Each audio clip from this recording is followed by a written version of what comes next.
This conference will now be recorded.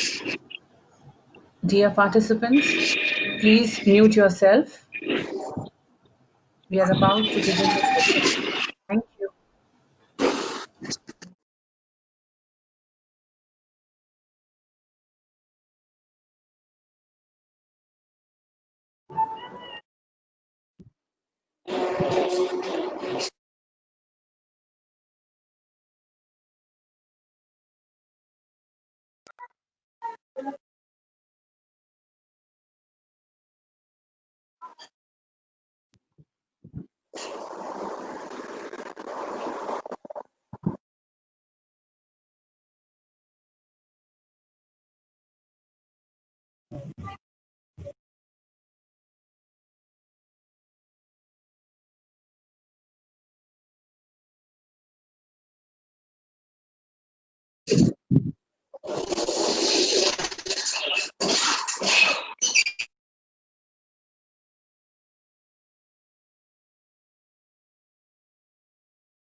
Good morning, everyone. I am Mrs. Revati Devi Mathur, in charge, Villamari Degree College. On behalf of Villamari Degree College for Women, I welcome you all to the national webinar. Villamari Degree College for Women helps students immerse themselves in a curriculum with both technical knowledge and creativity. Our conservatory structure allows students to select industry-focused specialization based on their individual interests and facilitates cognitive and effective student learning. It bridges the gap between theory and practice, which is why we take pride in announcing the distinction the college has received as the second best college in Telangana. The mission of Villamari is to develop principled, innovative leaders who improve the world and to generate ideas that advance leadership practice. And for this remarkable opportunity, we wish to thank our pioneer, beloved founder, director, Dr. Philomena Ma'am, who is a debonair and indeed a virtuoso, who is guiding us ever after, leaving no stone unturned to ensure academic excellence. Today, we are delighted and honored to host the national webinar on application of tools and techniques in research methodology, research writing, and publication, hosted by the IQAC of Villamari Degree College for Women. We are pleased that today we have delegates from across the country to attend the webinar. I thank you all for taking time out and being here today for the webinar. I realize She's that you talking, are I'm not eager able to hear. to the session that will follow. The webinar is principally designed to keep ourselves informed about the skills required in research, thereby waking up the scholar hidden in all of us. I wish you all a very fruitful and a productive session. Thank you. I now request Mrs. Atia Nusrat, IQAC Coordinator, Villamari Degree College, to take over the proceedings of the webinar. Thank you. I request Atya to take it forward from here. Over to you, Thank you, Atya. ma'am. Thank you, ma'am. Good morning, everyone. Remember those times when we were always complaining of our hectic work schedules and juggling tasks and maintaining work life balance? No doubt, this virus has created a havoc worldwide. It has robbed us of many pleasures, but for some academic writers, it's a rare and unexpected gift. It was an abrupt drift from our busy schedules, and what do we get? A scant gesture to salvage the semester and resort to teaching and learning online, besides having cluttered mailboxes and messages. But here, the top priority being our physical and emotional well being. It is crucial to remember that we are still writers and we can untap our scholarly wisdom and validate our writing. Today, we shall have a proper regime for research writing and its requisites, right from the motivation and willingness to write to data collection and findings using different tools and techniques to the final thresholds of publication. Research is an organized method of keeping you reasonably dissatisfied with what you have. It is time that we behave like high performing intellectuals and pump out high quality research amidst this political and social upheavals of our lifetime. Research is nothing but a state of mind, a friendly, welcoming attitude towards change, going to look for a change instead of waiting for it to come. Today, we look forward for an enriching session that will reveal all the nuances of research in academics. Looking forward to an insight driven session, I extend my cordial welcome to a facilitator with an excellent pedagogical skills who continues to impart knowledge with the same enthusiasm and energy for over 2 decades now, Dr. A. Patrick. Masters in Commerce and Business Administration, he completed his Bachelor of Christian Studies from Serampur, West Bengal. He has designed several MOOC courses through SWAYAM and has been the resource person for Ambedkar Open University and many other colleges in Hyderabad. He was also the additional control of examination BCom branch besides holding expertise in corporate training in many colleges. This is not an exhaustive list. Dr. Patrick also served as an lecturer in Arbaminch University, Ethiopia, under United Nations Development Programme. He also had the privilege of being the guest faculty for many colleges while attending many seminars on national and international level. He has also authored many books on business organization and quantitative techniques. He has been laurelled with the Best Commerce Faculty Award IPA in the year 2009.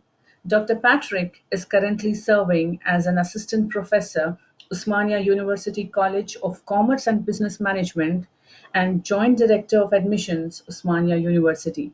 A delightful welcome to you, sir. But before we begin the session, a humble reminder to all the attendees here that your queries and doubts will be addressed after the session ends. Therefore, please drop your questions in the chat box provided.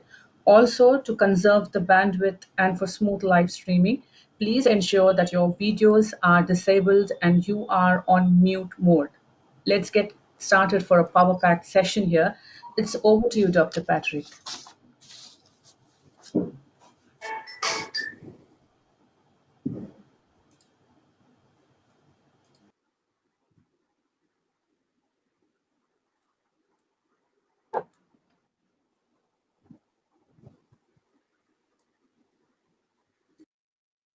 Do I start, Ma?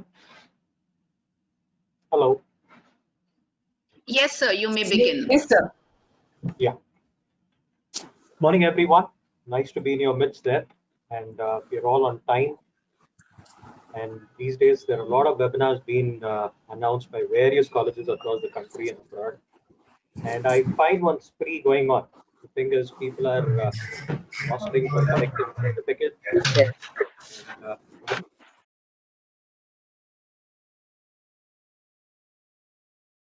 what you know, what is important is what you do with what you know. So there may be different people presenting things about research from different perspectives.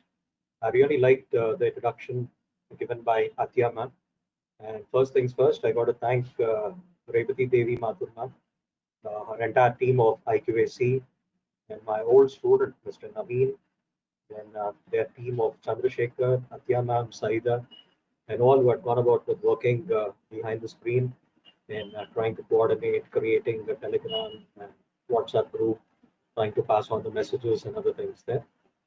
It's really nice that I'm being asked to go about with speaking or sharing my experience through my journey of research and how I go about with guiding my students and the kind of things that I have learned in my journey of research there. And it's something what Athiya just said a little while ago, where he said it's more about a walk of life, change, and a lot of other words that she has gone about with using and trying to introduce. And I got to tell that it is one of the nice introductions that have come in the recent past. People have this habit of having their own pronunciation, adding their own things there. But I think all in all, this is one nice thing that is there. And time and again, the college authorities and the coordinators or the organizers have reminded us as to what are the etiquettes of this particular thing there, as to how do we work out. So what I do is,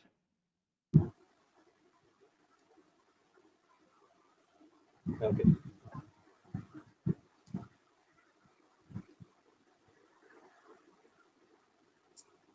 Now, I would start with the very first slide that is there.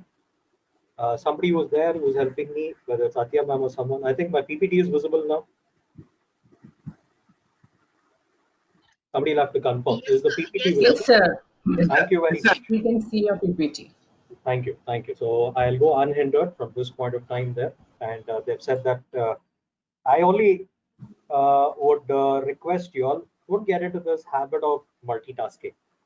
You know, the thing is, people want to let know everybody that they are here, they've arrived, good morning, and kind of things there. You're welcome to do so when your fingers are itching to do. But the thing is, you know, people vary in their learning styles. You are visual type, you are auditory type, you are तो kinesthetic देखे type. all the buses बोल के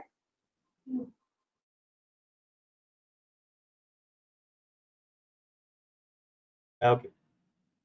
So the thing is, you know, when I was interacting with my old student who's a faculty now at Villa Mary College, Mr. Naveen, we were trying to figure out, you know, there are a lot of these webinars that are happening these days on research, on SPSS, on the choice of the tools that you use for analysis and other things there.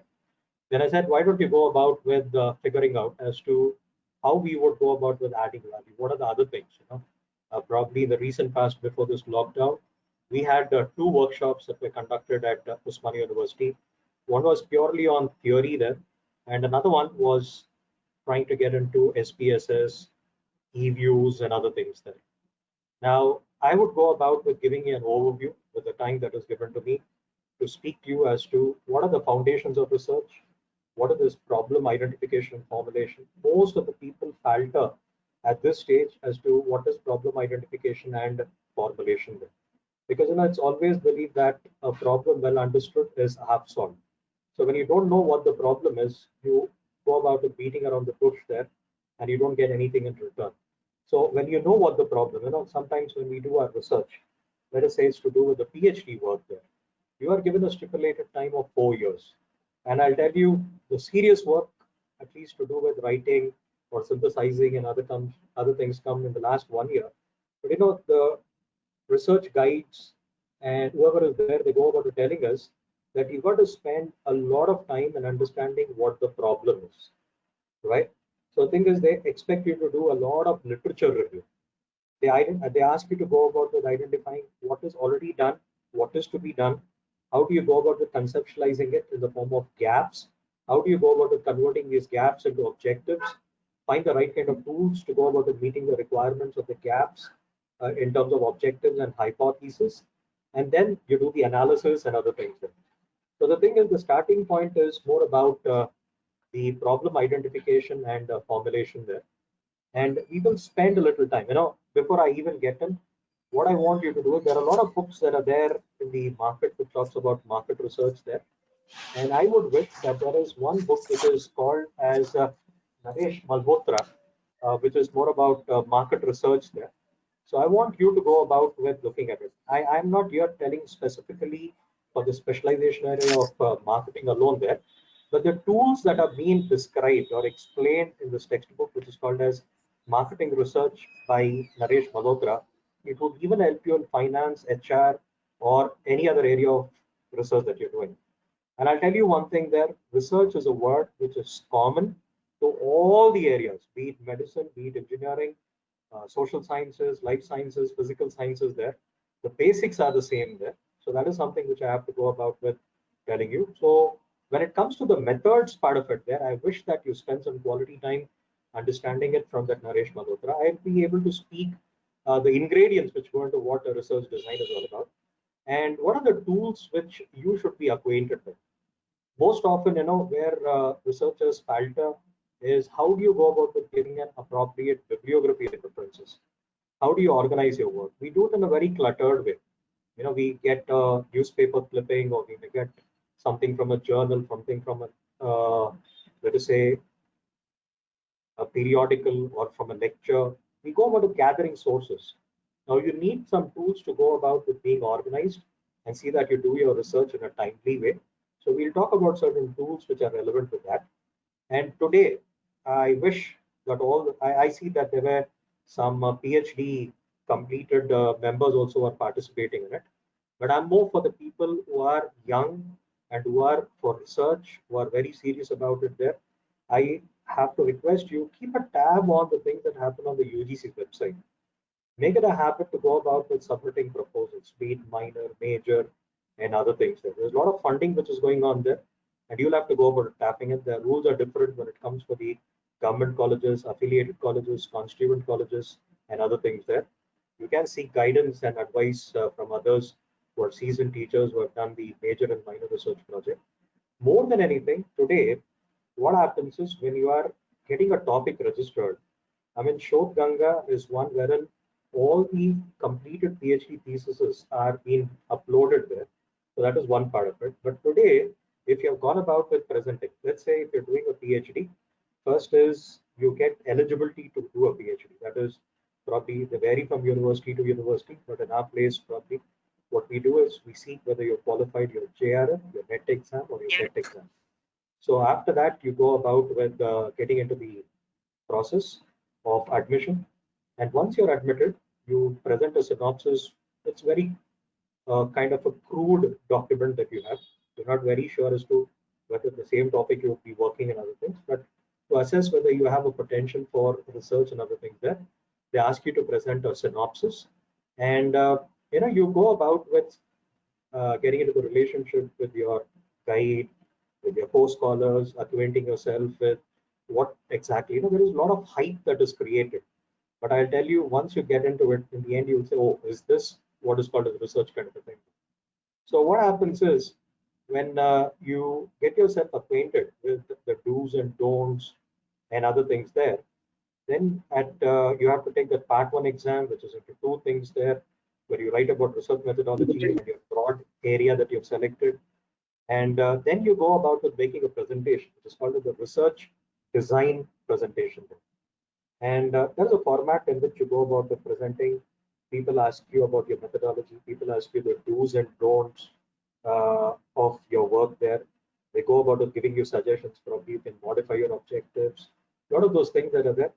And remember one thing: as long as you're doing PhD there, you got to be humble. You got to be learnable. You got to be teachable, and you got to be inquisitive. The advice is given by people. You got to be cautious. And remember one thing that when some elders or teachers are trying to give a good thought to it, that criticism is not bad. People are trying to insult you, belittle you, or put you low. They're trying to give you constructive criticism in the sense that they're trying to help you out to go about with making the work better. So heed to advices there and apply yourselves also. Now there is a saying that you have in Hindi which says "Sabka suno apna karo." Now I don't believe in that part. You know, it's always said that two heads are better than one. So you'll have to go about with figuring out. And if you believe what you're doing is right, probably most often it happens to be like frog in a well kind of a thing there. Attitudinal problems have come across many people, brilliant guys, geniuses, top-notch JRFs that are there. But because of their attitude that is there, I mean, they end up giving up. They said, no, I can't adjust to the system. I can't work it. This is not the way I would like to do it. And they give up. They ruin themselves.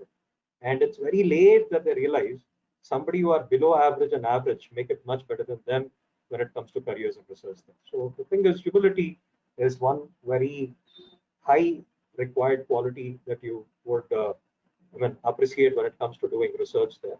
So when I was talking about this IPRs and other things there, so you have this UGC's norms now that once you get your research design done, you got to submit and get it registered with them. Because tomorrow, if somebody else claims that this is the same area I'm doing, I mean, there could be issues related with patents and copyrights and other things that are there. So you've got to be vigilant about this IPRs. And you need certain thinking skills that are there. We all think differently. I really love this quote by Swami Vivekananda, where he says, "It's your thought which makes your words. It's your words which makes your action. It's your action which makes your habit which makes your character. It's your character which makes your destiny." So everything begins with thinking, and ultimately, whether you get awarded for your degree or not, it's all to do with what you put it on the paper. That is where you call it as the thesis, the dissertation, or the project report that you have. But I'll tell you, three-fourths or majority of the work happens in your mind. So the thing is, you need to really fine tune. You need to spend quality time and understanding whether your thinking is right or wrong. Now, these days, for the past 2 years, I'm blessed with an opportunity to interact with students at NIFT, that is National Institute of Fashion Technology. Now, I'm given one paper there. The paper is called Critical Thinking. Now, critical thinking doesn't mean that you go about with criticizing somebody. It doesn't mean that you go about with finding fault with somebody, but it is to do with you become your own critic. You're trying to find what is called as the mistakes that are there or flaws that are there in your own decision making process or your thought process that you have there. So this is something that is very important. You can spend quality time. Normally, I take a little over 36 hours trying to teach and evaluate them into three different modes of exams there. I'll speak a little later when it comes to what is this thinking and focus on what is critical thinking and why is it important from research. And when you have to go about with submitting your research papers there, what are the guidelines that are to be followed? We'll go about looking at it. And this is very important. See, when you're doing your research there, you need to go about with looking at getting your publications done. There is one cliche that we use in research, whether you publish or you perish. And I've seen people, they said they're qualified net exam, set exam. They're very complicit.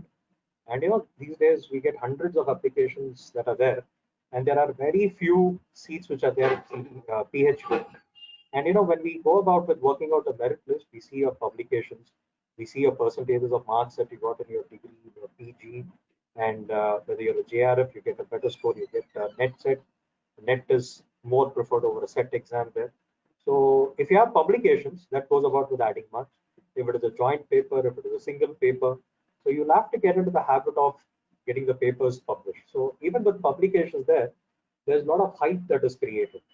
Uh, I mean, these days people talk about the care list of journals from UGC, and people look for Scopus journal there. Now, every journal has got its own requirement.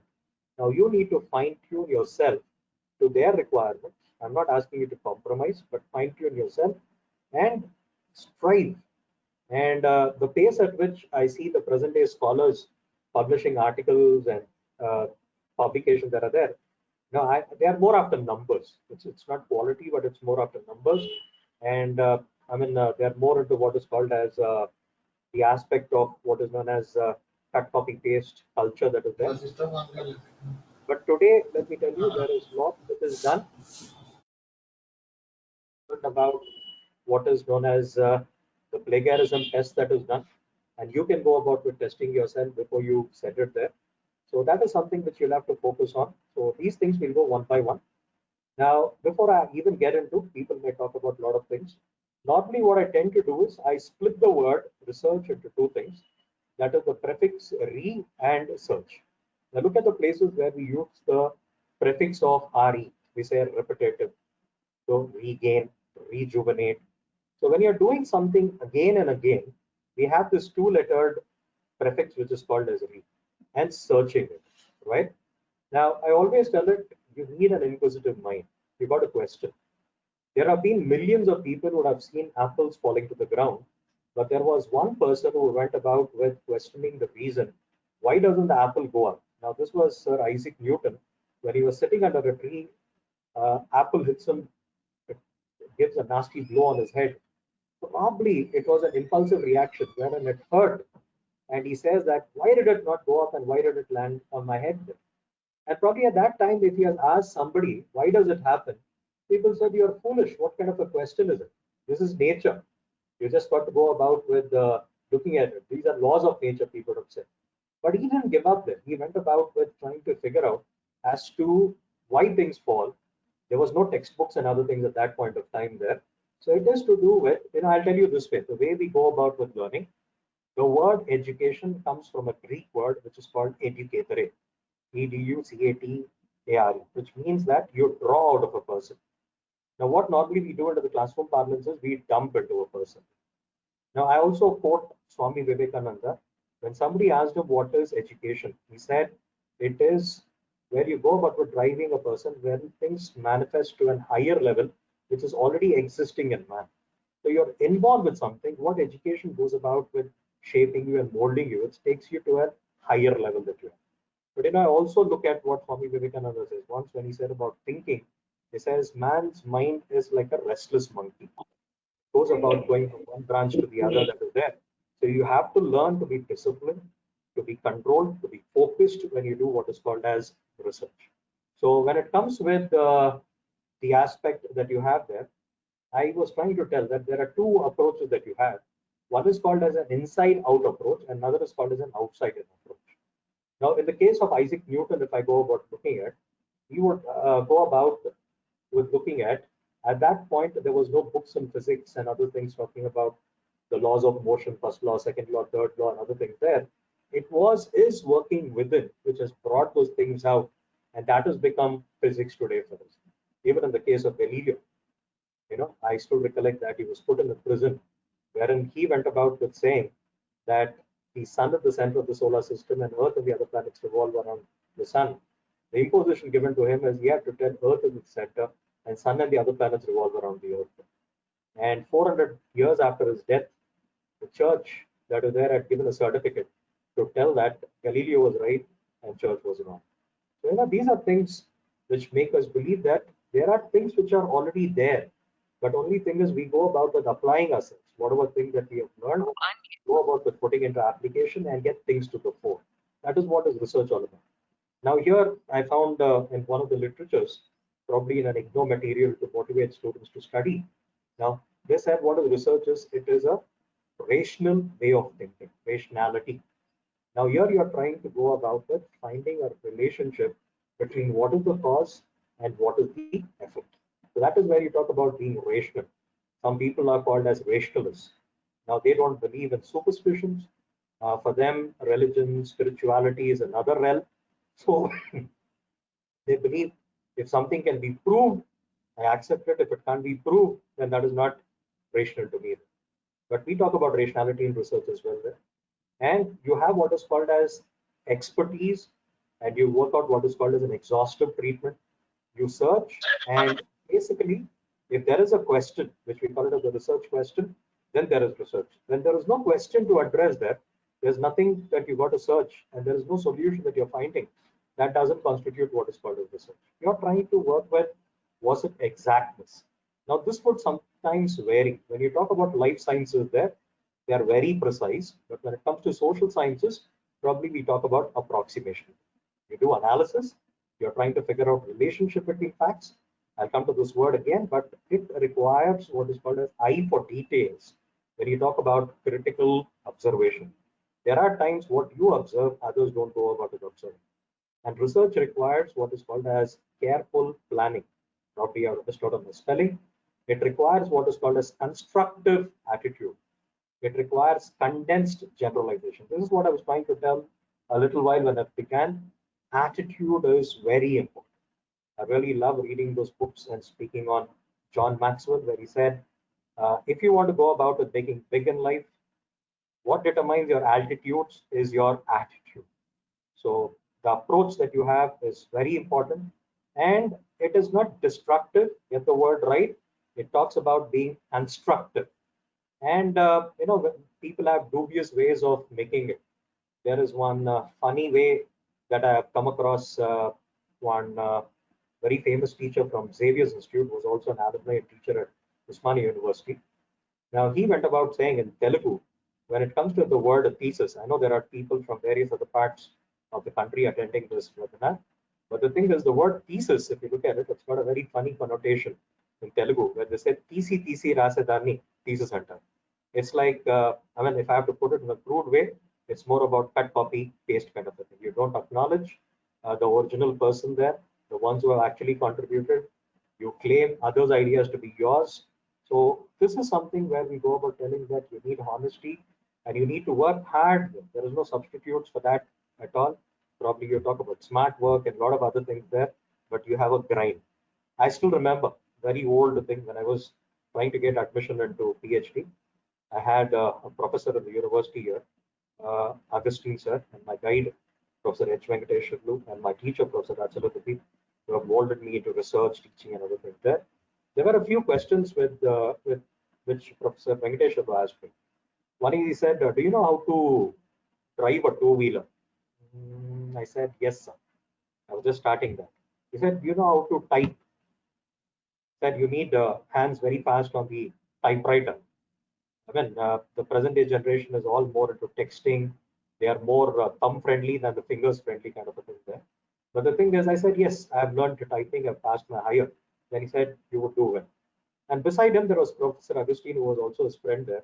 He said, you have two qualities. One is you know how to drive, you know how to type, but you need another quality there. When you want to embark on research there, buy a huge quantity of Fevicol. It sounds funny, but he said, you know what?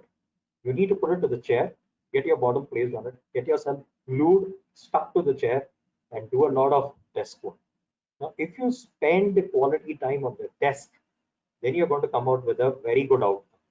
But when you are very switchy kind of a character, where you can't focus and work there, work hard, pour in hours of labor, then you are unfit for research. Now, these are the words what I had got. I would call it as pearls of wisdom, which I got from my senior teachers, which I'm sharing with you.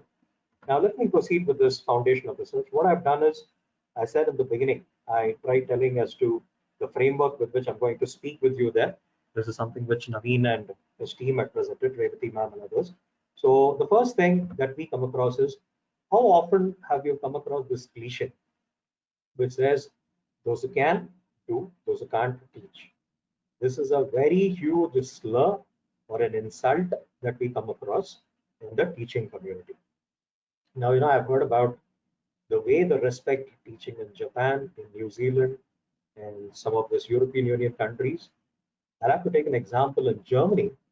There are two CEOs who are trying to sit on a negotiation table and to figure out whether they go ahead with the business deal or not. And when they are in a fix, they are in a deadlock. They don't know how to proceed ahead. You know what they do? They say, let's go to that university professor. Let us meet him.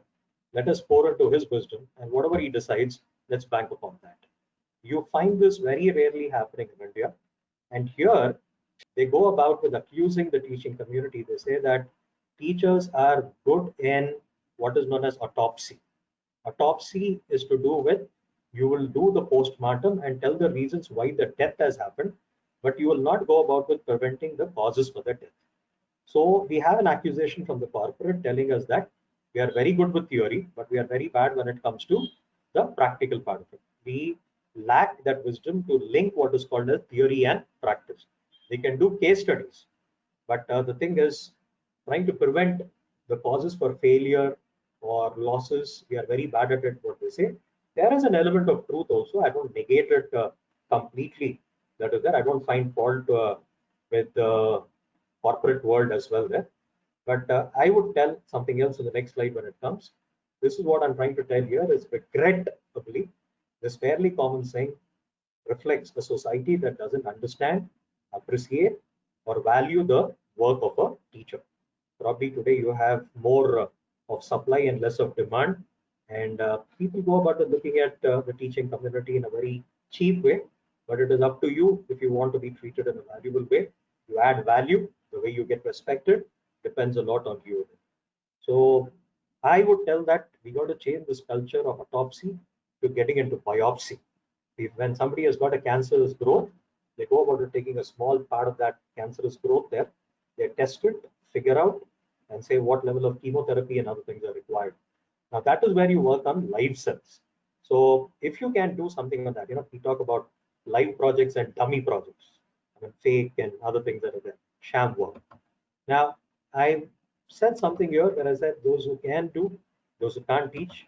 Now here I say those who can teach, those who can't, find some other less important profession.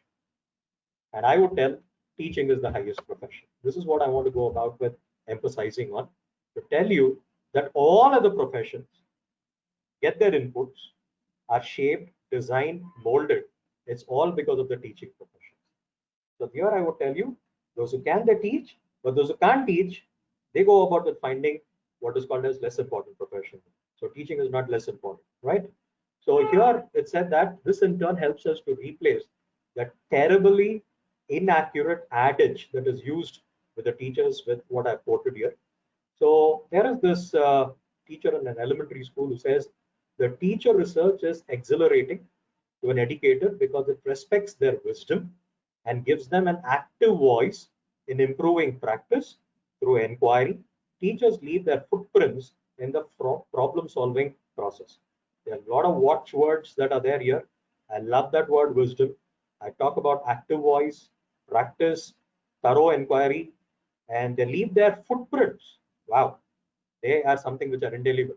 And they are involved in what is called as problem solving process. So you'll have to look at those watchwords.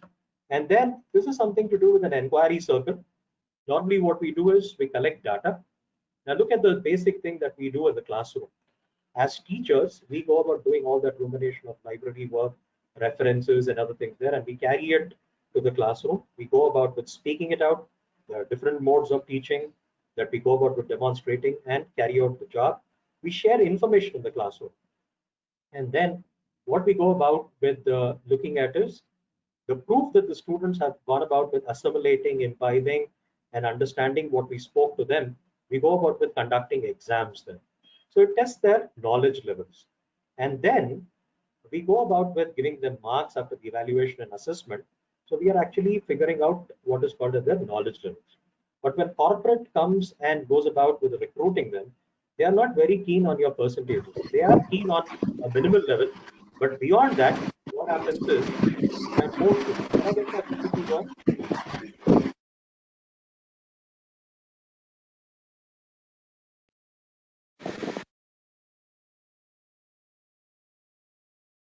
Someone has messed with my presentation. Okay, I think I'll get it. Okay.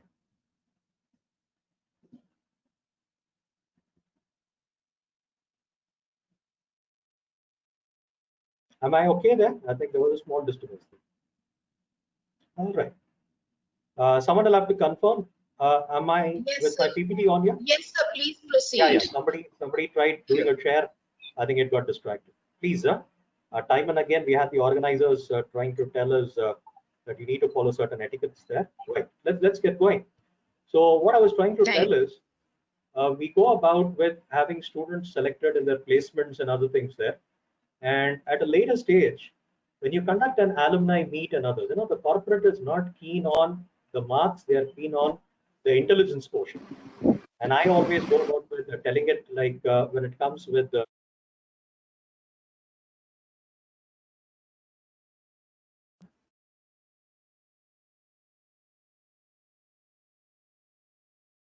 not just work on your IQ, but for research and your future, you also require what is called as EQ.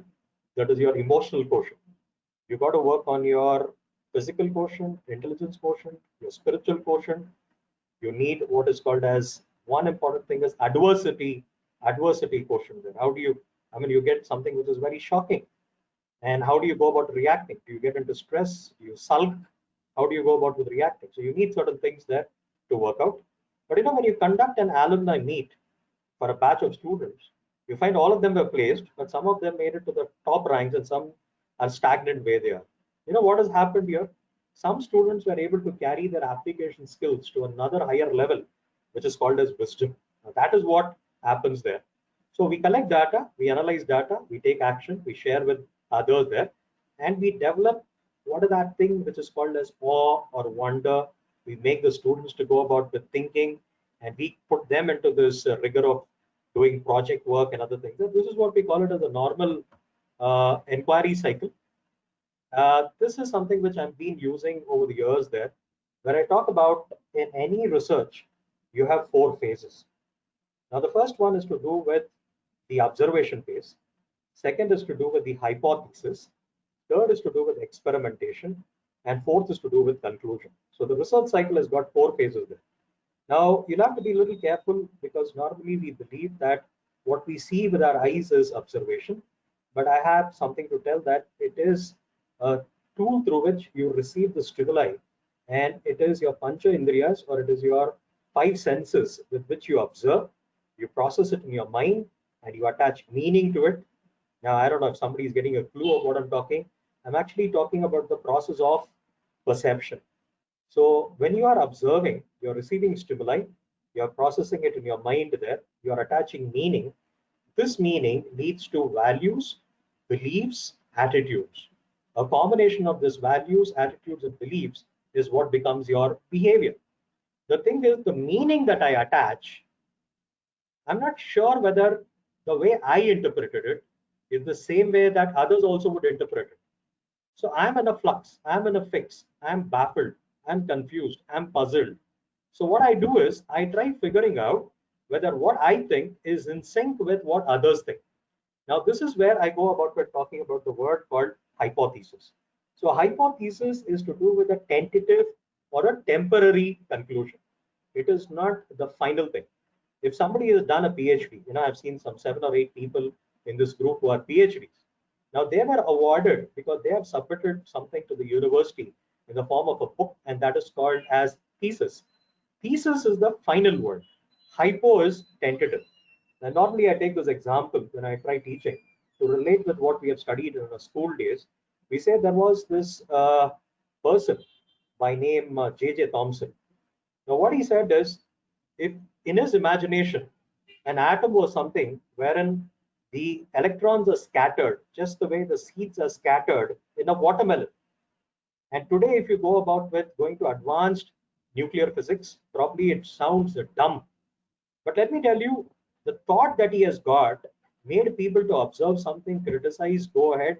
Probably there would have been a Niels Bohr, there would have been a Rutherford. We talk about God particles. Not many things have emerged beyond that point. What J.J. Thomson, but his hunch was that the electron, and I mean, atom is more like the electron scattered in a watermelon, the way the seeds are scattered. So the thing is, today you talk about protons, nucleus, and other things. And probably I remember the kind of lesson that I got at Little Flower when I was doing my intermediate there.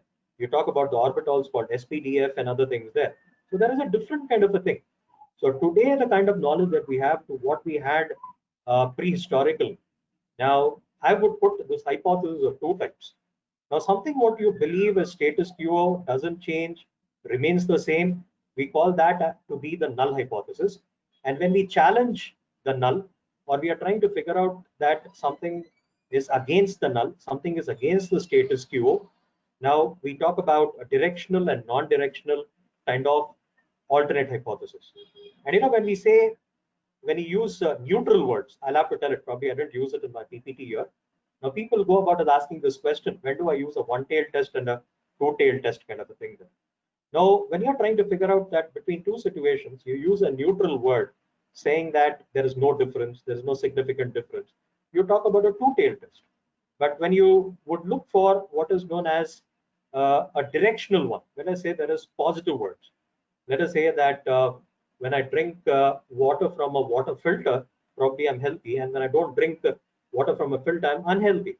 So I'm talking about a positive word that is related to being healthy, or probably talking about improved, better, such kind of words. I talk about a right tail test. We'll come to it a little later. As of now, if I use negative connoting words there, I use a left tail. So this is direction. Now, I know what are my questions of my research there. Now, when I have to do the experimentation part, I do it by two things. Now, that is, do I take or collect data from the entire population, synthesize and tell this is what is the conclusion? Or do I work on a certain part of the population, which is called as a sample? And whatever results I get on the sample, I generalize and say it holds good for the entire population. Now, that is where I do in the experimentation part. And whatever conclusion I draw, somebody observes something in it, and the cycle goes about with continuity. That is the reason it is called as a research cycle. Let me give one example, which I often quote. The college where I work, College of Commerce and Business Management, just beside it, our neighboring college is the Law College. Now here, they always hold it in the field of law. The null hypothesis, a person is innocent. Alternate hypothesis, a person is criminal.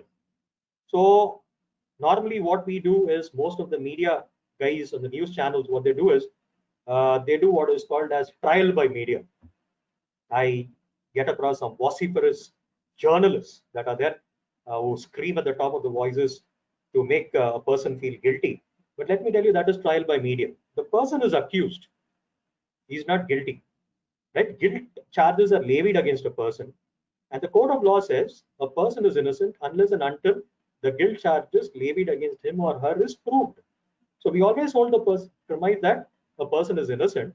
And in the court of law, we have the plaintiff and the defendant. They fight it out, collect circumstantial evidence to prove or to accept or reject whether the person is innocent or not. When you accept the person is innocent, then you leave him scot-free. When you say that he is not innocent, then you go about with saying that he is guilty. That is what we do. So that is how we go about working. Let me take another example. We are doing a lot of research. Probably we're not safeguarding our lives on Earth, and we are talking about planets and other things there. But we have this perennial question which says that whether there is life on Mars. And the null hypothesis says there is no life on Mars.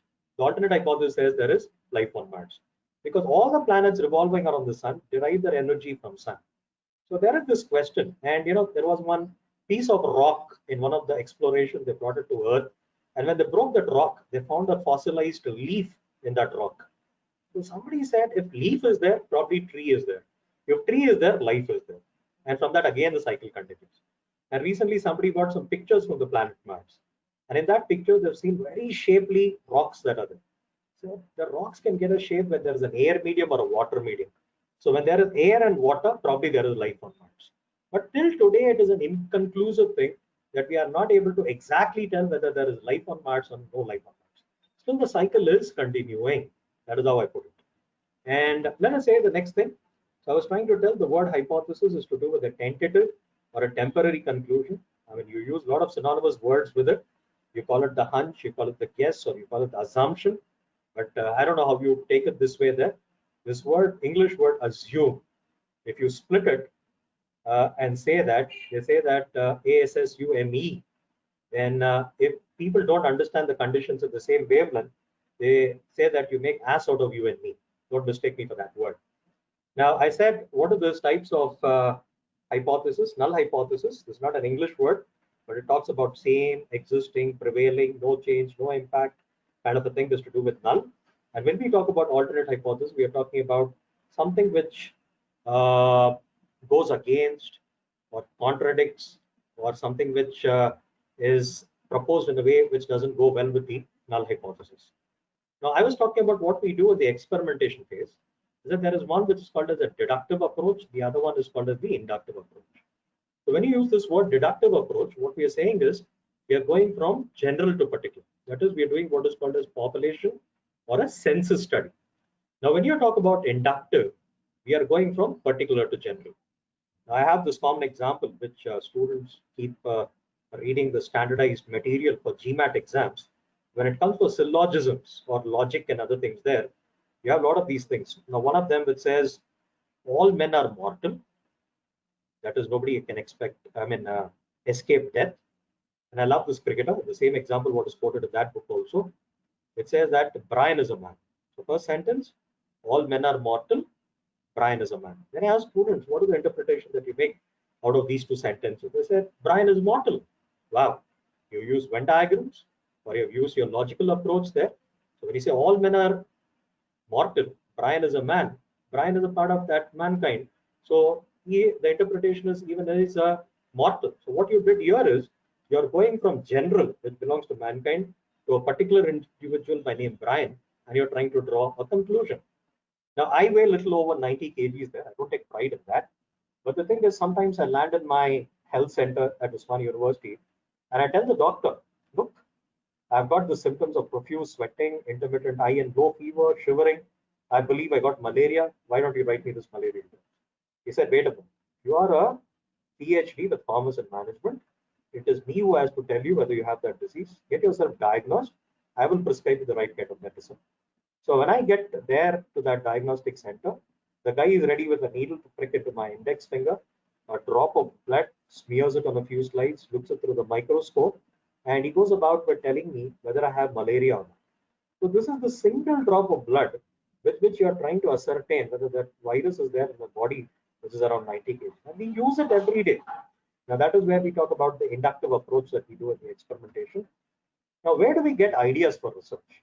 Now, this is very important there. Now, you talk about your personal and professional experience. Now, I would always appreciate teachers that are there. You know, there are different types of presentations that we make in the class. I've seen teachers across in my school, in my plus two, in my degree, and in my master's. And I found an approach earlier, school, plus two, and degree there. The teachers get quite bugged up, frustrated, irritated. If you ask them questions in between, they said, my flow goes. Wait, at the end of the class, ask my question. Because I tell you, most often they come with canned presentations. We talk about salesmen.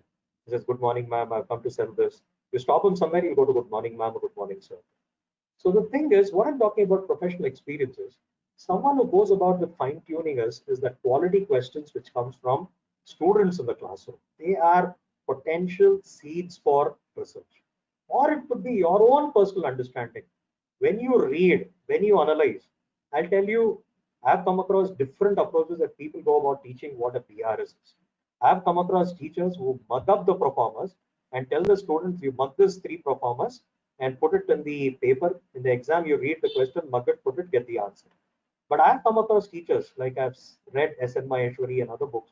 It tells you a very logical thing. And I'll tell you, you wake me in the middle of the night at any part of the day there, I can bet, I'm not overconfident, but I can bet that I won't go wrong with my BRS. Now, what I'm trying to tell is, it's my personal and professional experience.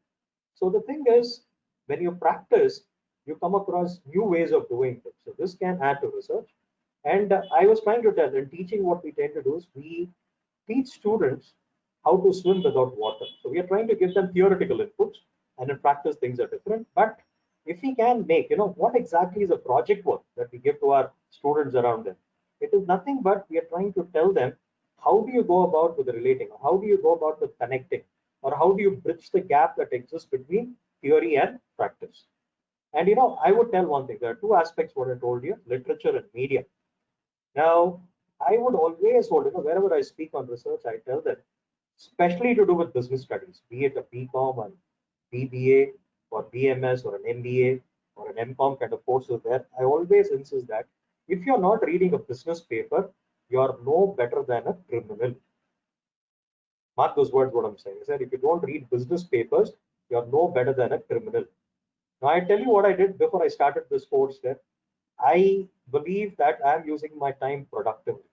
Today is Wednesday, but I think I've done near about 4 webinars in this week, and another 3 to follow the coming. I'm not blowing my trumpet, but to tell you a few things that I started my day by reading newspapers, preparing for this presentation, reviewing it, and I took 2 quizzes in the morning. There, one was from AMS College on brand, and one more was from IMC College, probably on statistics. There, the thing is, keep yourself engaged, keep on feeding the right food for thought in your mind. So keep, when I read papers, yesterday I had to do a program on Atmanirbhar Abhiyan mission there. Now, where do I get my inputs for it? Now, it comes from the media. It comes by some critical thinking that I have to do, probably by browsing or reading papers and getting the opinions of experts and other things there. So if I have to write a paper, now make a comparison between what kind of stimulus packages were worked out in other countries like America, Japan, Germany, UK. How is India different? When they said it is a 10% of the GDP and it is 20 lakh crore or near about 21 lakh crore project there, I'm trying to figure out, today there is a very good figure which is worked out in the paper. They said they were found about 12 agencies, and they say what is being projected and what is reality, there is a gap. They say all of them claim that it is not 10% of the GDP, but it hovers around 1 to 2%. So I want to figure out whether it is true. I want to know whether the kind of measures that are taken, whether it's the demand side measures or the supply side measures, where do I get to speak and all that? That is from the media. Now, another thing that is there is when you zero down on the topic there, the greatest invention that we come across is to do with a wheel. Greatest invention known to mankind. All the civilizations had a thorough change once the wheel was changed.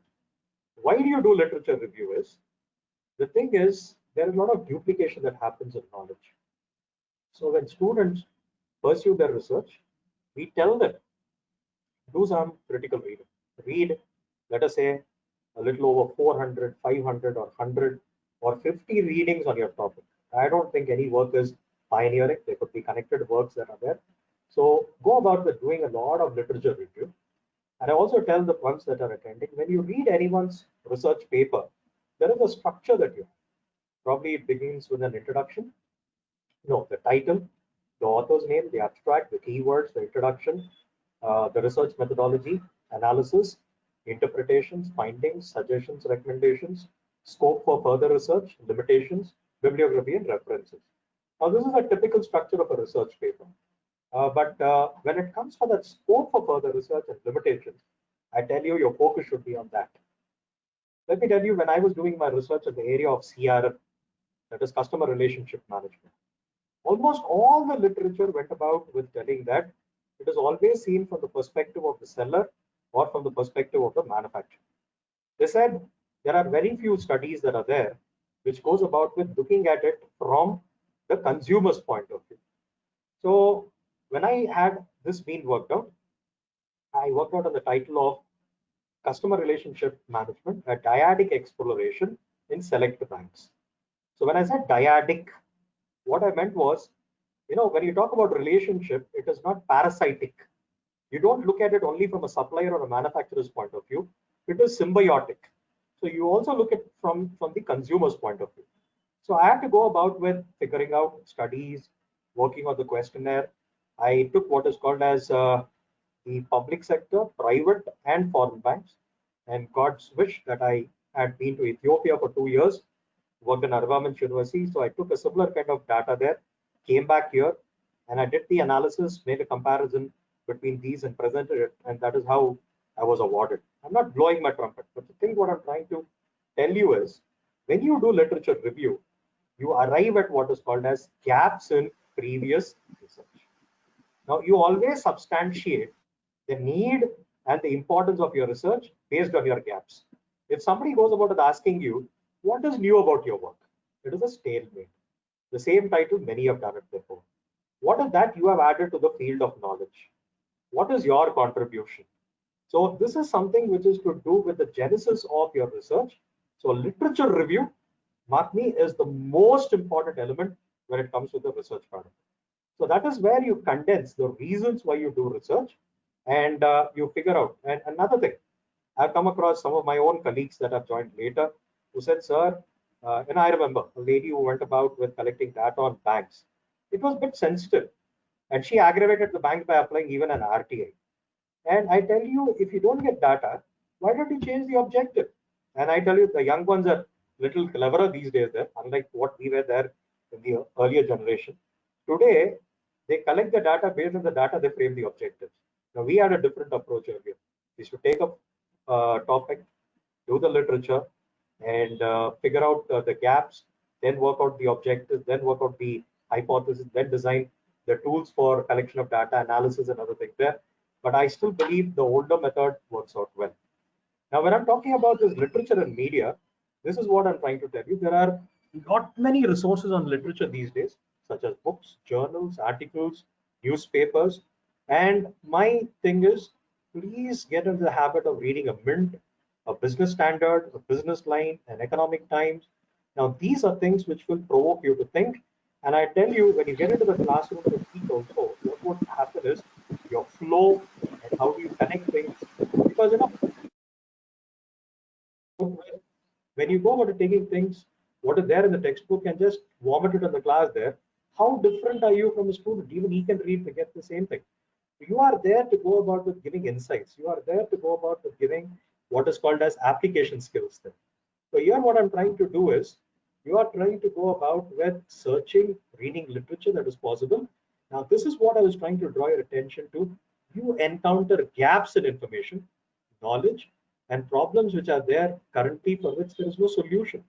So they may provide you good basis or insights for doing a research. And we're also flooded with information presented by media that is there in the television. We are all prone to watching a lot of serials. I don't know how many of you all are looking for an NDTV profit, or let us say someone looks at CNBC, someone looks at Bloomberg. Now you got to go about the subscribing, you got to read, and probably there is a lot available on Telegram and WhatsApp groups also there. We are there and a lot of chat, but if you can focus, I'll tell you, you have a remarkable wealth of information which is there at your disposal. All it requires is for you to work upon it. Now, I just run through a few points which says, why is research important in teaching profession? They say research in an environment, it's indeed the best, and it goes about with uh, being accorded with the highest degree and the way they respect you in the academic circles around there. And if a teacher wants to be effective, at this point, I'll have to tell out the two words which my teacher had taught me when I was doing my master's. Two English words. One is efficiency and one is effectiveness. Efficiency is doing the right things, and effectiveness is doing the right things in a right way. Now, believe me, you can be efficient, but you may be or you may not be effective. So here I want to draw your attention to tell you that teachers want to be effective, and teachers, educators need to engage with research, keep up their date with recent academic developments, keeping yourself updated, abreast in the subject or overall way that you impart your knowledge around. And teacher educators, basically that is that not just to do with education department there, they have the capacity to motivate, confide, and there are a lot of opportunities to engage with research. And research cannot just stop after the initial teacher education there, but it should be sustained throughout their careers. So that inquiry, when I started with an inquiry circle, then the research cycle, it should be embedded in the professional lives of teachers. We call it B schools or whatever, and becomes a normal way of teaching and learning. And today, most of the B schools that are there are into consulting, when you talk of the top-notch IIMs and other B schools that are there. So you've got to go about with getting more practical. And then we are trying to still get into what is this problem identification and formulation. I told you the sources that are there, whether you get it from newspapers, media, your profession, and various other sources, what I told in my previous slides.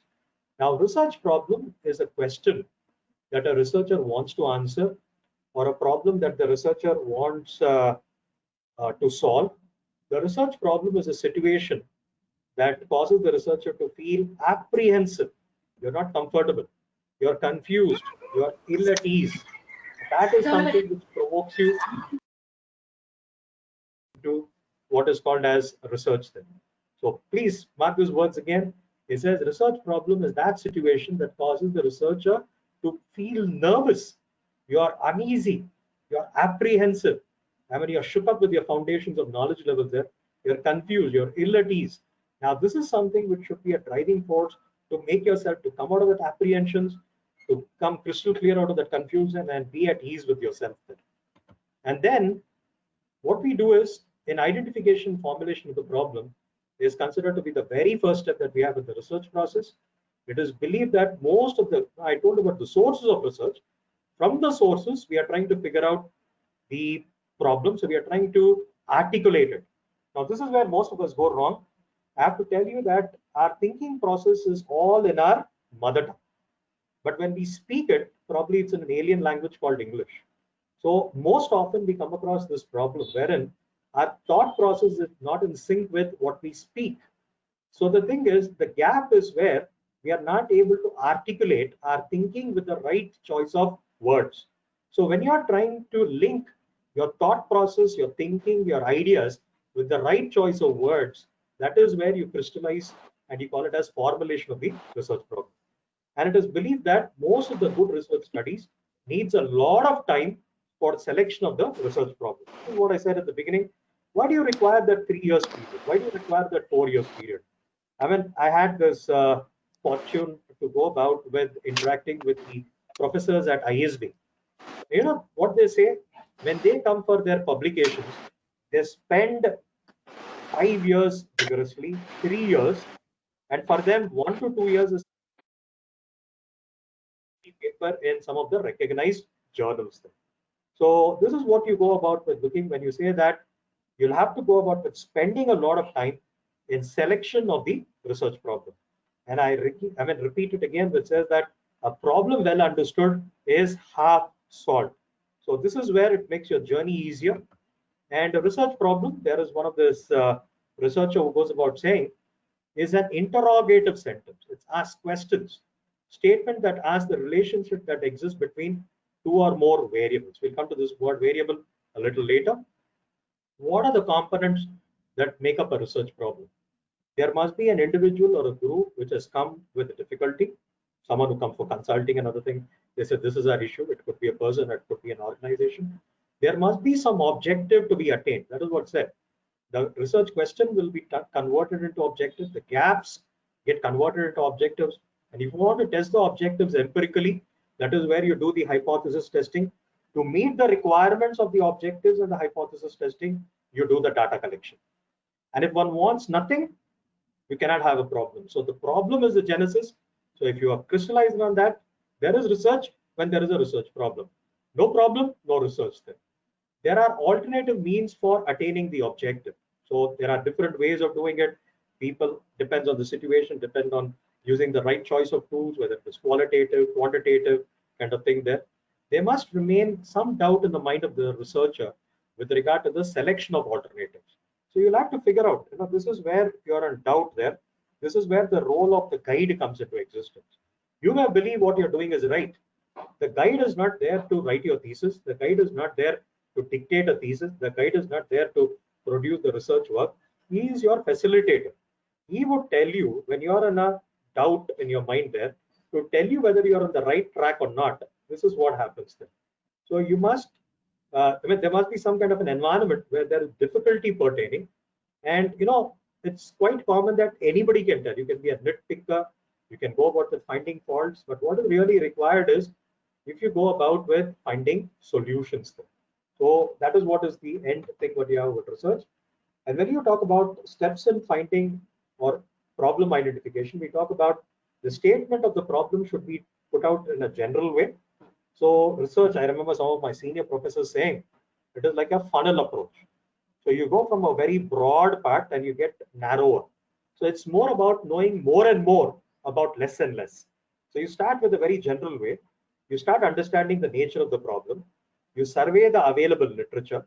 Now that is what goes about enabling you to identify the gaps. So the literature provokes you to generate ideas, and probably you discuss with your guide or your co-researchers there. You start rephrasing your research problems into working proposition.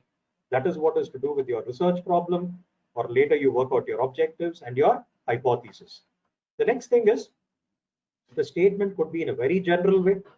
Now you're trying to figure out, these are examples where you say, does negative news interest people more than the positive news? Then you're trying to figure out, narrow it down. You do a lot of rumination and rethinking over the problem. Then you start up with saying, does negative news such as robbery, corruption, interest people more than positive news like country's economic growth? How do you define the general? Study the related subject thoroughly. Do some preliminary survey, the pilot survey, and then you go about with zeroing down what the issue is. So when you talk about understanding the nature of the problem, they say the best way to understand the problem is thorough discussion. You need to spend quality time and solitude. Remember what I said about Fevicol and other things a little while ago. So the thing is, you have to talk with yourself. We call it soliloquy. People around you. It's not that you talk aloud there. People say you're mad there, but you do a lot of talking to yourself there. Figure out things and speak with people who are like-minded. Today there are a lot of forums where you go about with discussing, but be a little careful that your project is registered and there are no issues related with patents and copyrights and somebody infringes and claims your work to be theirs. So you'll have to take a little bit of caution and care and precaution in trying to discuss as well there. So discussion with people who have good knowledge. Now this is where I say when I had to do my research there, wherever it was pertinent with my topic, I used to go about with attending seminars, attend conferences, write papers, get insight. And whoever was the speaker or whoever was the resource person, I would take time, take their contact, write an email to them, call them on phone, ask them whether this is the right approach then, what I'm doing. Do you think this will add value to the field, what I'm trying to propose my study upon? So this is what I used to do. So I expect that when you're a researcher, you need to discuss with people who has got, I always learn this in leadership. You are an average of 5 people that you associate with. So the thing is, your association matters a lot. And in research, it is something that you have to associate with people who are better off than you, and probably that will kickstart you to go about with working in a better way. And then surveying is something you'll have to work on. So survey the research problem, which is already undertaken, or a related problem, through which you are trying to narrow down on the problem. You're trying to identify the research gaps. It gives you new vistas or new ideas in the related areas. So it helps you to figure out what your research design is. And while developing the ideas through discussions always produce what is called as useful information, which helps you in your further decision making. Various new ideas can be developed through such an exercise, and researchers must discuss their problem with their colleagues. So I would usually talk about a research guide and have enough experience in the same area working on the problem. And you can conduct what is called as an experience survey, and you need to rephrase the research problem. So it has to be in operational terms. Now, there's an example. Why is productivity of Japan much higher than in India? Now, after the problem has been understood, available literature you have gone through, you have discussed the problem, and you have rephrase the question. What factors were responsible for the higher labor productivity of Japan's manufacturing industry during the decade of 71 to 80 or till 2020 relative to India's manufacturing industry? So you're trying to come out with a better way of trying to understand the problem. Now, there are some do's and don'ts while selecting the problem. They say that you got to take a path which is not taken by everyone. So most often, if it is a beaten path, you will have to encounter a lot of questions. I have come across students doing projects, consumer satisfaction in bank. They change the bank name, and I find the same project being presented. But that's not the way how you do for PhD, for higher level of research there. The subject which is overdone, that is what I'm saying, is a beaten path. where there is that very little scope. It's very hard to find virgin areas. But the thing is, you go about with trying to balance overdone area, no. So you have to check it out there and don't step on what is called as controversial subjects that are there. I mean, that goes about with inviting trouble to you. And one thing I'll tell you is while doing research, don't get too ambitious. The moment people get a PhD, they throw parties, we have convocations, we have people coming with wacky selfies and photographs. I've seen places where they throw their hats in the air and jump up. It's all okay. That you've gone through the struggle of 3 or 4 years and you've come for that wacky shot that you have there. But I tell people there, your actual research starts the day you're declared a PhD, because till then you're under some constraints, you're under some rules and regulations, you're under the control of your guide. Sometimes you're not given freedom. So the thing is, first is you get your PhD, then you start exploring. You don't have any constraints at the later stage there. So you'll have to be very clear about your research question, and it should be very focused. It should not be running into any generalizations. So when it comes to a formulation of a problem there, I love this thing. If you look at who has written this book called Jungle Book, which is by Rudyard Kipling, and he says he has got his entire knowledge and wisdom from six wise men. And somebody said, "Tell me who the six wise men are." It is to do with the six W's that are there: who, white, who, where, what, when, and other things there. And the Japanese have went one step ahead, and they said it is to do with the five W's and two H's there, where it's about how and how much. So when you're formulating and translating or transforming the selected research problem or topic into a scientifically researchable question, you've got to demarcate in these words. That is very essential. And then this is what I was trying to harp on in the beginning also, to tell that a problem well defined is a problem which is half solved. So the thing is, the later part, the journey becomes better when you have a well solved. But when you don't solve your problem, or you've not understood or identified the problem well, you're just banging around the bush and there is no headway at all.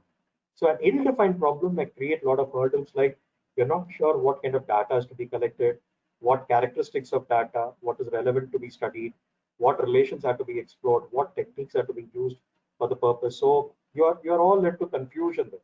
So when you draw clarity on the problem, you draw clarity on what is to be collected, what is relevant, what is to be explored.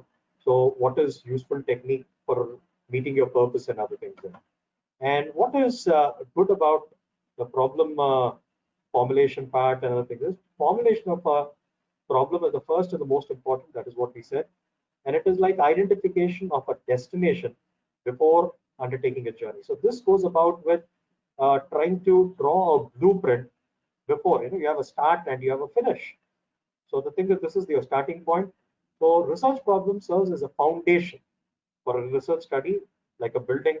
You have a plan there, and somebody goes about with working out a blueprint. So this serves that. We'll talk about it again in research design.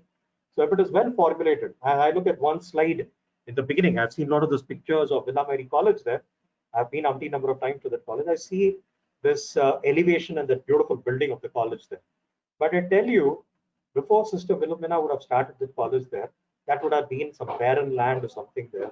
But you gave this structure. There was somebody who conceptualized this structure in the mind and went about with putting it on the paper. And this is what you call it as the blueprint, as to where the entrance will come, where the library will come, where the lab will come, where the classrooms will come, where the restrooms will be, where the faculty rooms will be.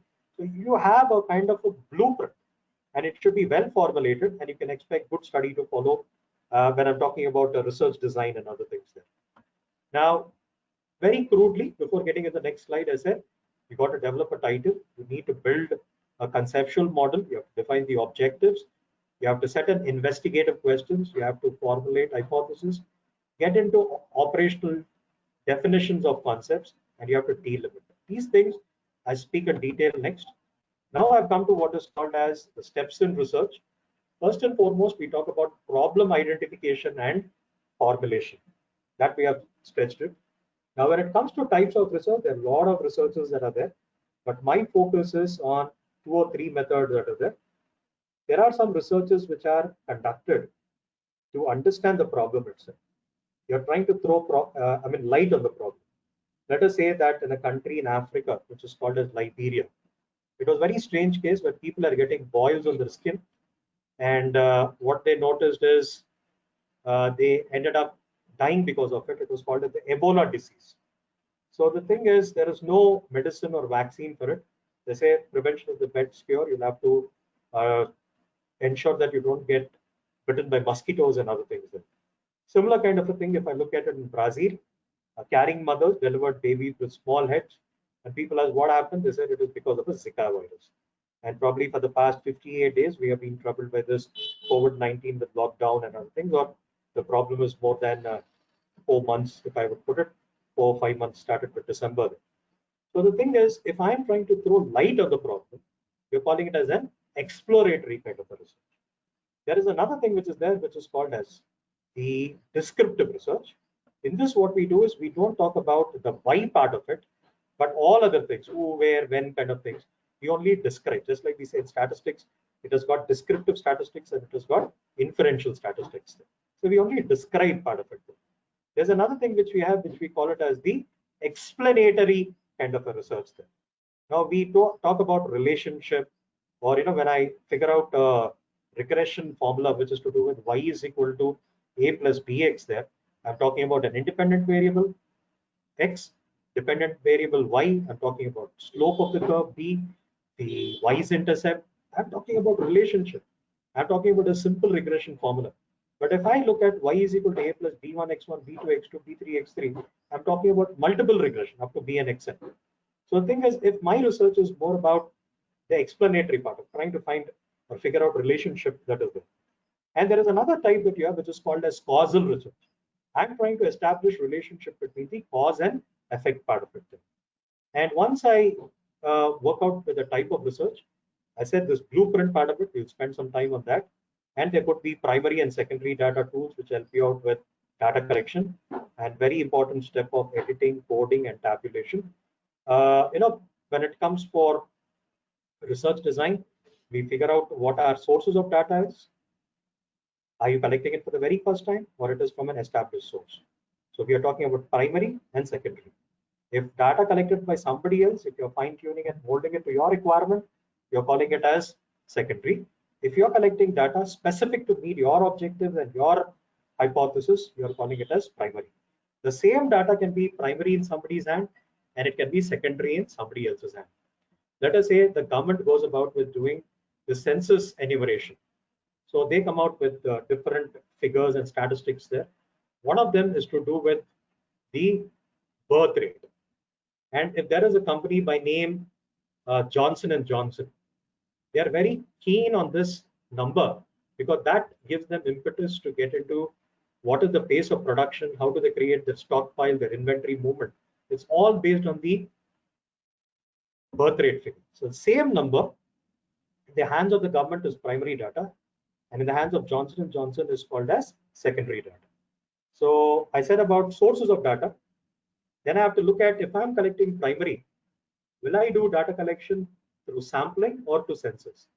If it is sampling, I'll have to figure out whether I'm doing random sampling or non-random sampling. Quite often I find students messing up. They use the word random, but in fact they're doing what is called as purposive sampling, or they're doing what is called as convenient sampling. That's theory that you need to get acquainted with. Another thing where I find students or researchers going wrong is about the size of the sample. There are a lot of tools that are there. Now, let us say if I have to do a chi-square test, it is mandatory that I have a sample size of 50 and above. If I have to do a Z-test, I need to have a mandatory sample size of 30 and above. If I have to do a t-test, it would range somewhere between 1 to 29. If I have to do an ANOVA, if I have to do any other non-parametric test, there are some science constraints. But when I get into MCOM, MBA, and BBA students projects, and even at PhD level, people say, I've taken 30, I've taken 100. Why 100? There's no justification for it. So there are some websites like Qualtrics. There are some formulae that are there, QUALTRICS, qualtrics.com. There are some formulae which are based on the levels of significance, the accuracy levels that you want, which will figure out what should be the actual size. When you read a Kotari book, which is on research methodology, or when you read Naresh Malhotra, they say that there is something called as finite population and there is something called as infinite population. And when you draw your sources from an infinite population, they said the apt number or the sample size should be 384. I'm not giving everything into it. I want you to read it. Then you'll have to figure out what are your tools of analysis. Okay, let me get to that slide, which is that. Okay. Right, and I'll come to it a little later. When it comes to this thing, first I said the sources of data, sampling, sample size, then tools of analysis. So when I talk about tools of analysis, I'm talking about three things, whether it is univariate, whether it is bivariate, or whether it is multivariate. Do I study the entire set of data and conclude it with some single numbers? Now that is in terms of mean, median, mode, or standard deviation, or variance, a single figure to denote the summary of the entire thing. I call it as univariate. Now, if I say one number is influenced simultaneously by two factors, I call it bivariate. Let's say for a chi-square or for an ANOVA. A little while ago, I said, let's say if I say y is equal to a plus bx, and I would say that x is the amount that I spend on advertisements and y is sales. Now, this would be very wrong to talk or tell that it's only advertisements which lead to sales. Advertisement is a small component of the promotion mix. So when I say there is something to do with advertising, sales promotion, publicity, direct marketing, personal selling, which is called as the promotion mix, then my equation changes to y is equal to a plus b1 x1 b2 x2 till b5 x5. I say 5 components which constitute the promotion mix then. So I am looking at what is called as multi-dimensional scaling, factor analysis, discriminant analysis. So when I talk about more than two factors influencing, so I'm trying to figure out with multi-dimensional analysis that I do. Then one very important crux of the research design, not many would do that, is with the word scope. You are trying to delimit your work in three things in terms of your geographical boundaries, in boundary in terms of time, and in concept. I always take this example. Now, if I tell an MCOM student or an MBA student that their project work is based on post-purchase dissonance, which is called as cognitive dissonance, I said, see that you study things in and around the topic. If somebody asks you about all the other stages of consumer behavior or factors which influence consumer behavior, you say that your work is related with only cognitive dissonance, which is given by Leon Festinger, and it is not related with any other things that you have there. So you are trying to demarcate your work. And if I say I do consumer behavior studies in Hyderabad, if somebody tells me in Jabalpur it is that way, or in Bidar it is that way, I tell no, it pertains to Hyderabad. So I'm trying to demarcate, especially to do with financial studies, which financial year to which financial year. If somebody asks me something prior to it and something after that, then I say it doesn't pertain to my work. So that is what I go about with looking into this. And this is very important when you talk about the editing, coding, and tabulation part of it there. Now, this is crucial in the sense people, I usually use this acronym used in computer science, elementary school level, GIGO, which is to do with garbage in, garbage out. So, your quality of your analysis and your interpretation depends upon the quality of your data which you collect. So some people go about with giving data, they probably fill it for the sake of filling the questionnaire. They're not very serious about providing the correct kind of data there. So this is where you go about with doing tests. If you read Naresh Malhotra, it talks about reliability, validity, generalizability, and what are the other things? Reliability, validity, generalizability. These are some watchwords that you have there. So you talk about consistency is the other word. So you go about with checking, there is a tool called Cron Bank Alpha in SPSS. So you take your entire set of data, it does multiple internal correlations and comes out with a number. If you get something which is beyond 0.7, you say your data is consistent. If your data is consistent, it is reliable. And there are some other tests that you do for generalization and validity and other things there. Now you'll have to figure out this. So there are ways how you check these parameters that are there. That I said about reliability, validity, generalizability, and consistency. And then I go about it taking the right. So not entire set of data I would consider for my analysis. So unwanted things, I set it aside. Culling out the unwanted things is what I call it as editing. Then I start entering my data into Excel sheets or any other tools that I put in. So normally I figure out that male and female or levels of education, income levels and other things there, who belongs to which category. Probably I work out 4 vertical lines and 1 slant. Probably Chandrasekhar is more acquainted with tally there. So you call it at tally marks there. So you figure out what is called as your frequencies. You start putting it into tables. We've all learned it in basic elementary statistics, inclusive, exclusive, different types of tables that are there, open-ended, closed-ended. So once we have done with this job, we have already decided what are our tools of analysis in the research design step. Then we do the interpretation part. Then we do what is called as the report generation and presentation. So at the end, you may go for what is called as viva voce, or you go about with presenting your thesis in the format which is required. So that is where you talk about the thesis, report, or dissertation. Let me get here. I don't want to focus much here, but this is more of theory where people talk of basic research and applied research. It could be descriptive or analytical based on numbers. I told this word exploratory a little while ago. Qualitative or quantitative. Mostly anthropological studies, case studies, and other things there. We use qualitative. Sociology is one department. And when you're talking about numbers, in benchmarking, we say, unless and until something can be quantified and represented in numbers, you can't improve upon. So we're talking about quantification. I'd use that word explanatory and exploratory also. So there could be longitudinal, experimental, evaluative, there could be participatory. And it's all theory that you have there. But I said I'm very keen on these three words. I already explained it, so I wouldn't spend time on that. And it could again be a repeat what I said about what is the composition of a research design. So your problem of research is in your mind when you are trying to figure out what you want to work out.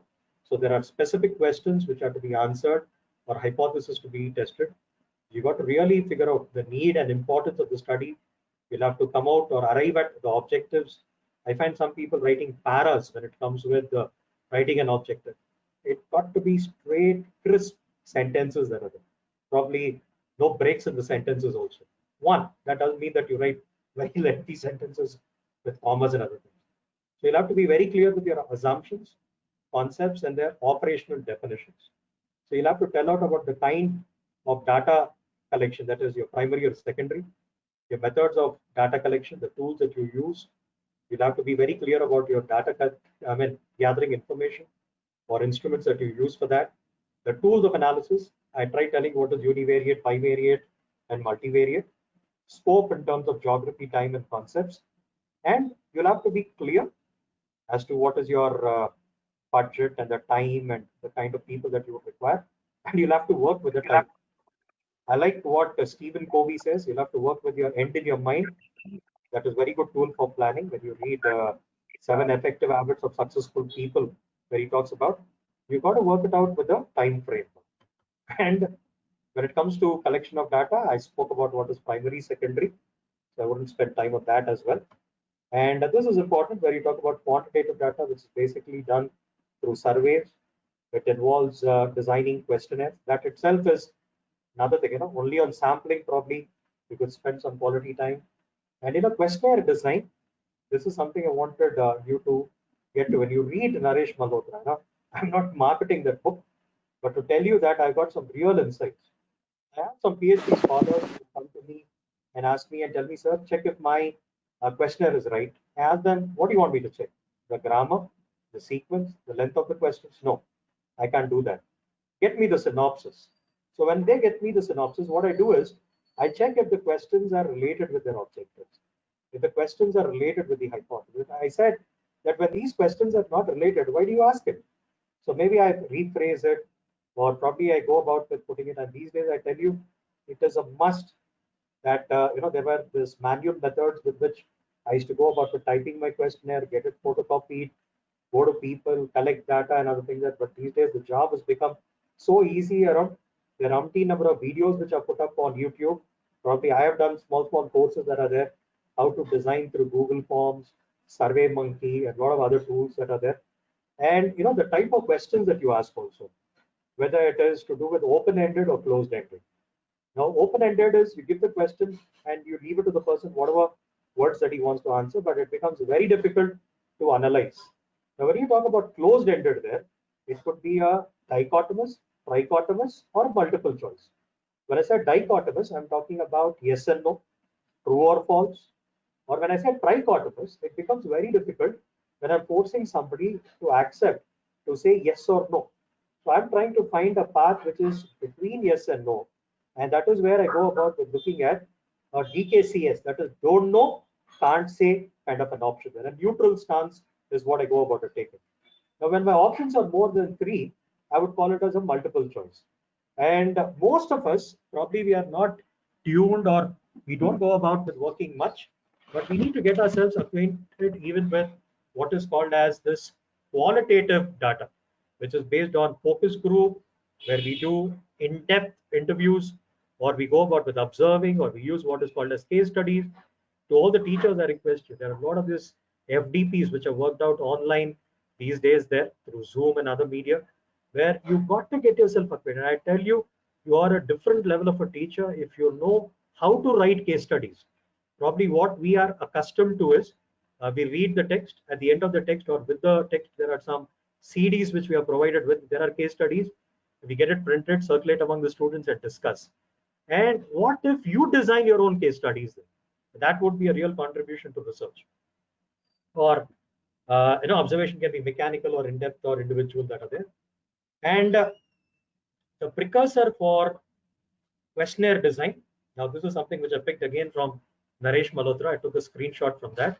Is classification of what is scaling and measurement that is there.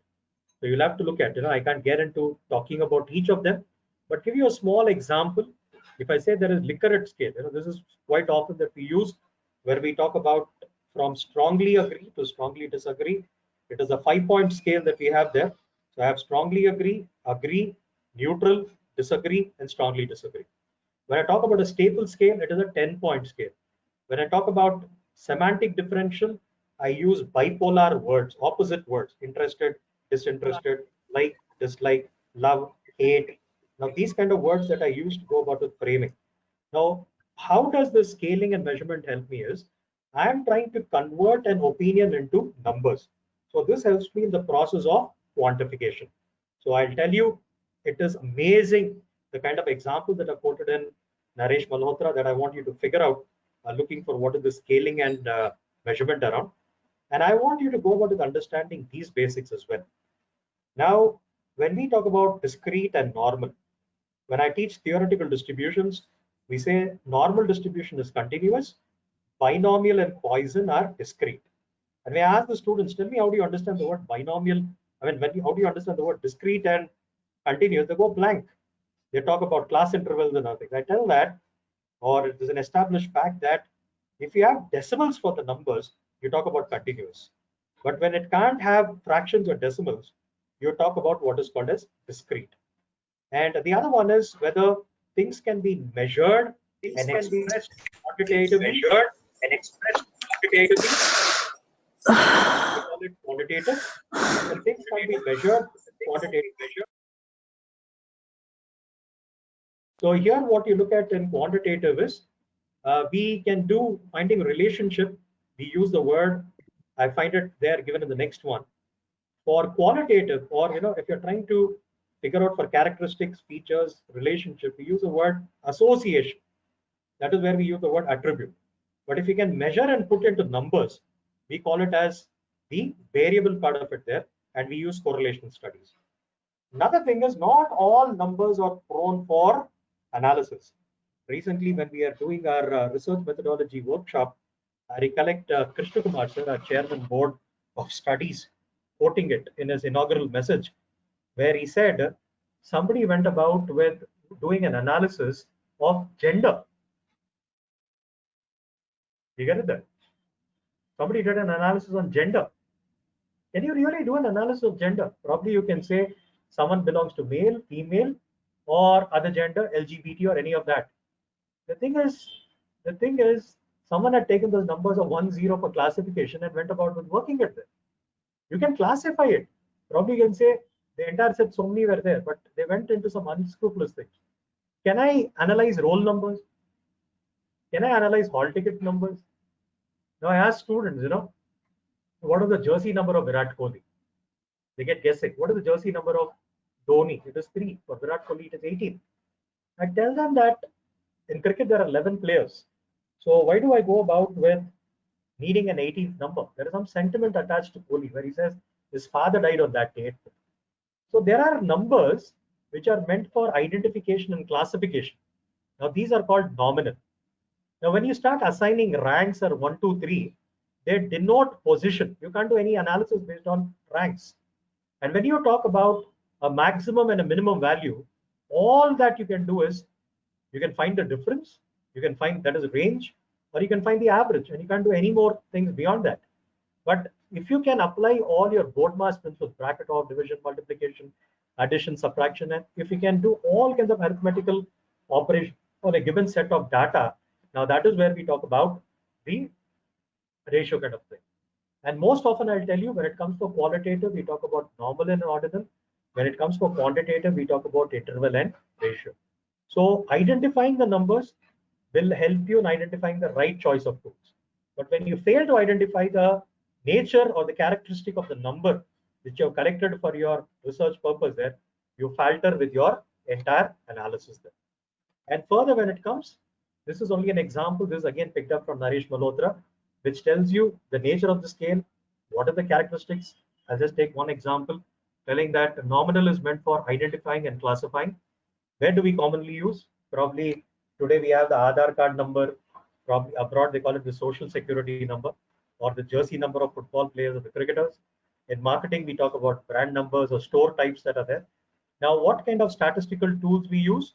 For descriptive, we say it could be percentage or word, and if it is inferential, probably it is to do with chi-square and binomial. Now, the kind of data is called categorical. Try to get that right there. For nominal. Now look at it when it comes to interval and ratio, how the permissible statistic changes. And for nominal and ordinal, what kind of descriptive statistics are you using there? So I want you to ponder on it a little later. Now classification of variables, this is what I said, qualitative and quantitative there. So you may get ordinal, discrete, and continuous. We already figured out on what is interval and ratio. Now this is one more very important thing. First, I'll have to figure out by speaking to you what is parametric and what is non-parametric. Now, when you are talking about the characteristics of a population, what characteristics? It could be in terms of mean, it could be in terms of standard deviation, it could be in terms of proportion, or it could be in terms of size. When I'm talking about these parameters there, I am looking at what is known as the sample characteristics. If they are there, I use a word called statistic. If there is population characteristic, I call it as a parameter. Very easy to remember. S is for sample, S is for statistic, P is for population, and P is for parameter. Now, there is another thing. When I have to work out what are the choice of tools that I use for research there is quality time that you need to work out. And these days, I'll tell you, I've come across some of the FDPs that have been conducted online, which is only to do with the appropriate choice of tools. Which do you apply? And people leave it to the computer. The computer doesn't have the sense to go about it demarcating to match your kind of data, which type of tools are to be selected. Because that is most of the times you come out with spurious or wrong kind of analysis that you end up with. Now, let me make it very clear here. The basis for this is already known, but probably to the young ones that are there. Now, I have a set of data whose parent population characteristics I know. Now, on this set of data, from that I draw a small sample and I go about with applying statistical tools on it. So the sample I draw from a population whose parent population characteristics I know, on that if I apply what is called as statistical tools, I call the test to be, or these tests to be, the parametric test. Now I have a sample of data, but I don't know to which parent population it belongs, and I apply the statistical tools on it. Now the test that I know on a sample whose parent population characteristics are unknown, I call it the non-parametric test. And I tell you, most often we end up using parametric test for the convenience data. There are certain characteristic features. If you are using what is called as probabilistic or random sampling tools, most often we say it is to do with a parametric test. But if our data collection or the sampling is based on non-parametric, based on the non-probabilistic or non-random methods, it is most often to do with the non-parametric test. So I've given the list of the various tools that are there. Each one Probably we study it in our masters, or we study it for a part one exam, or some do it even at their degree level UG also there. The thing is, you'll have to look at the choice and other things there. I don't dwell much time on this as well. And this is one thing.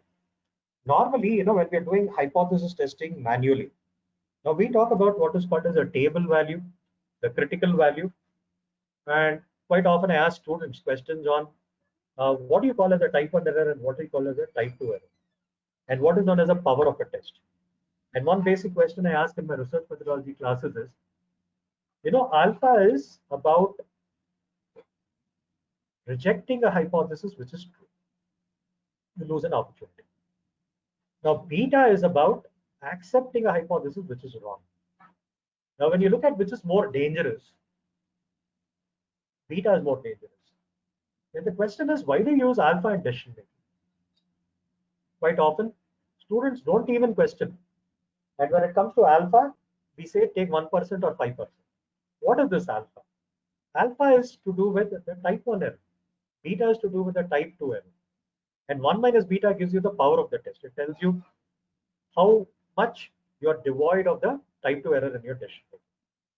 But I probe, this is something which one of that senior professors once shared in an FDP I attended. Sham Sundar sir is no more, from management department at OU.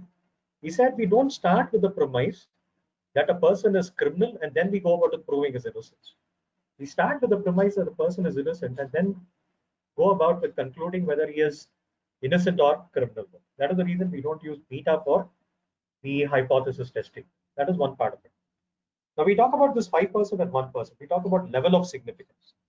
Now that is to do with the chances of saying, if I say 5%, when I take a decision, I say that I'm devoid of type 1 error, that is the hypothesis being wrong and rejecting it to an extent of 95%. And chances of committing it is 5. If it is 1%, I said chances of not committing the type 1 error is 99 and chances of committing is 1%. But when we use the statistical packages that are there, we talk about what is known as the p value. Okay, and some talk about sig value. It is nothing but significant level and other things there. If you get a result which is for 1%, and if you get a result which is less than 0.01 for 1%, and I'll stick to this 5% thing there. 5 is 5 divided by 100, 0.05. If you get a value which is less than 0.05, we say the result is not significant, and we go about with do not reject the null hypothesis. But if it is greater, if you look at the symbol, but if it is less than 0.05, we say the result is significant and we reject the null hypothesis. So probably I made a small filter here. I repeat again, if the value that we get is less than 0.05, we say the result is significant and reject the null hypothesis. If we get it this way, we say do not reject the null hypothesis, greater than 0.05. So you got to work on this part as well then. That is for 1% and 5%. And probably I'll skim through it. I wouldn't spend a lot of time, but these are all software packages. I don't know how many have really explored Microsoft Word, which helps you in organizing your research work in terms of your bibliography, references, and other things there. Some tools I would just mention. There is something which is called as a small CEO tools that are there, which goes about with helping you to check out the plagiarization and other things there. It will help you out to ensure that your work doesn't get rejected. And then there is this Citavi. This is one of the tools which helps you to close down the thinking on dissertation. And you'll definitely appreciate this when you go about. You can search out on net for more details on that. There is something which helps you in paper writing, academic papers and other things, which is called as term paper essay. Canva is another thing which helps you in dissertation writing. It provides you templates and other things there. And Dragon naturally, this is another thing which is there, which goes about, I wouldn't suggest, but it converts your voice into written part there. And this helps you in paper writing as well. Now, of all these days, there are a lot of workshops which are done on this Mendeley. And even I was watching some YouTube videos on this Mendeley. And what you need to do is after the course that is there, I want you to spend quality time and figure out how this really helps you in your research. It's an online tool, freely available. You can download it. So I spoke other things at a very less significant way, but I know the importance and the contribution this tool can do in assisting you to write research papers and theses and other things. This is software which helps you to organize your references, documentation, notes, and everything at one place. So this is something which is really useful. I wish that you watch out some YouTube videos and work on that. And this is another tool which helps you to go about with organizing your research work, that is to do with Evernote. Yeah, this is something which is very essential when it comes with figuring out the meanings of words and other things there. Spell checks, you can always try out. And there is this grammarly.com. I don't know if I've spelled it right. There's also a letter I in the grammarly.com or something there. It is more to do with checking your grammar and checking your plagiarism also there. There is one more free uh, software which is called as Viper, VIPER. It is named after a snake. Even that can be used for testing of what is called as the plagiarism and other things there. So this is something to do with a few tools that I wanted to skim and speak here. I think I've got a little trouble with my throat. Now, I just wanted to spend very little time in trying to tell out something on this intellectual property rights, which is called as IPRs. So here it is to do with it protects or the creation that is of your mind. It could include inventions, literary work, artistic work. You know, maybe 2 days from now, I'm doing a program on associating with another institute on something to do with entrepreneurship, IPR, and innovations. But the thing is, I have this thing, and I go along as a resource person for engineering staff college, and I go to various engineering colleges. I make my presentations. What is entrepreneurship? How do you conduct yourself? Where do you get ideas? And how do you work on your ideas and other things there? Then we have a renowned patent attorney by Ashok Kumar sir from Hyderabad. After me, he speaks. I find something amazing. I ask students to come out with their projects, demonstrations. All are away. They don't want to do it. Yes, sir, first let me get it patented. What if anybody in the audience will go about with copying my idea? Wow, I said they are doing some real learning. The thing is, do you have a lot of this project work going on. I have a question. 7 or 8 teachers or PhDs in this group, including me, I would tell you. How many of us have gone about with getting a patent for our thesis? And what if somebody goes about lifting our thesis? These days it is quite convenient. Earlier, when I used to visit the thesis library at OU, the central library, there never is to allow me to go about with photocopy. But today I'll tell you, I've seen students carrying their mobile phones, taking screenshots, and they go about with having devices to convert it. What if somebody converts my hard work and claim that to be theirs? So this is something where you have to focus. So it's a world body apart from WTO, which talks about TRIMS, which is called as WIPO, that goes about looking into the intellectual properties, especially when it comes for matters of plagiarism. You can't have 30 continuous words lifted from somebody and prove that to be yours, or claim that to be yours. So you'll have to acknowledge, you'll have to credit. There are some rules that are relevant with that. So you need to really work on that part so that you don't infringe on somebody's copyrights and other things there.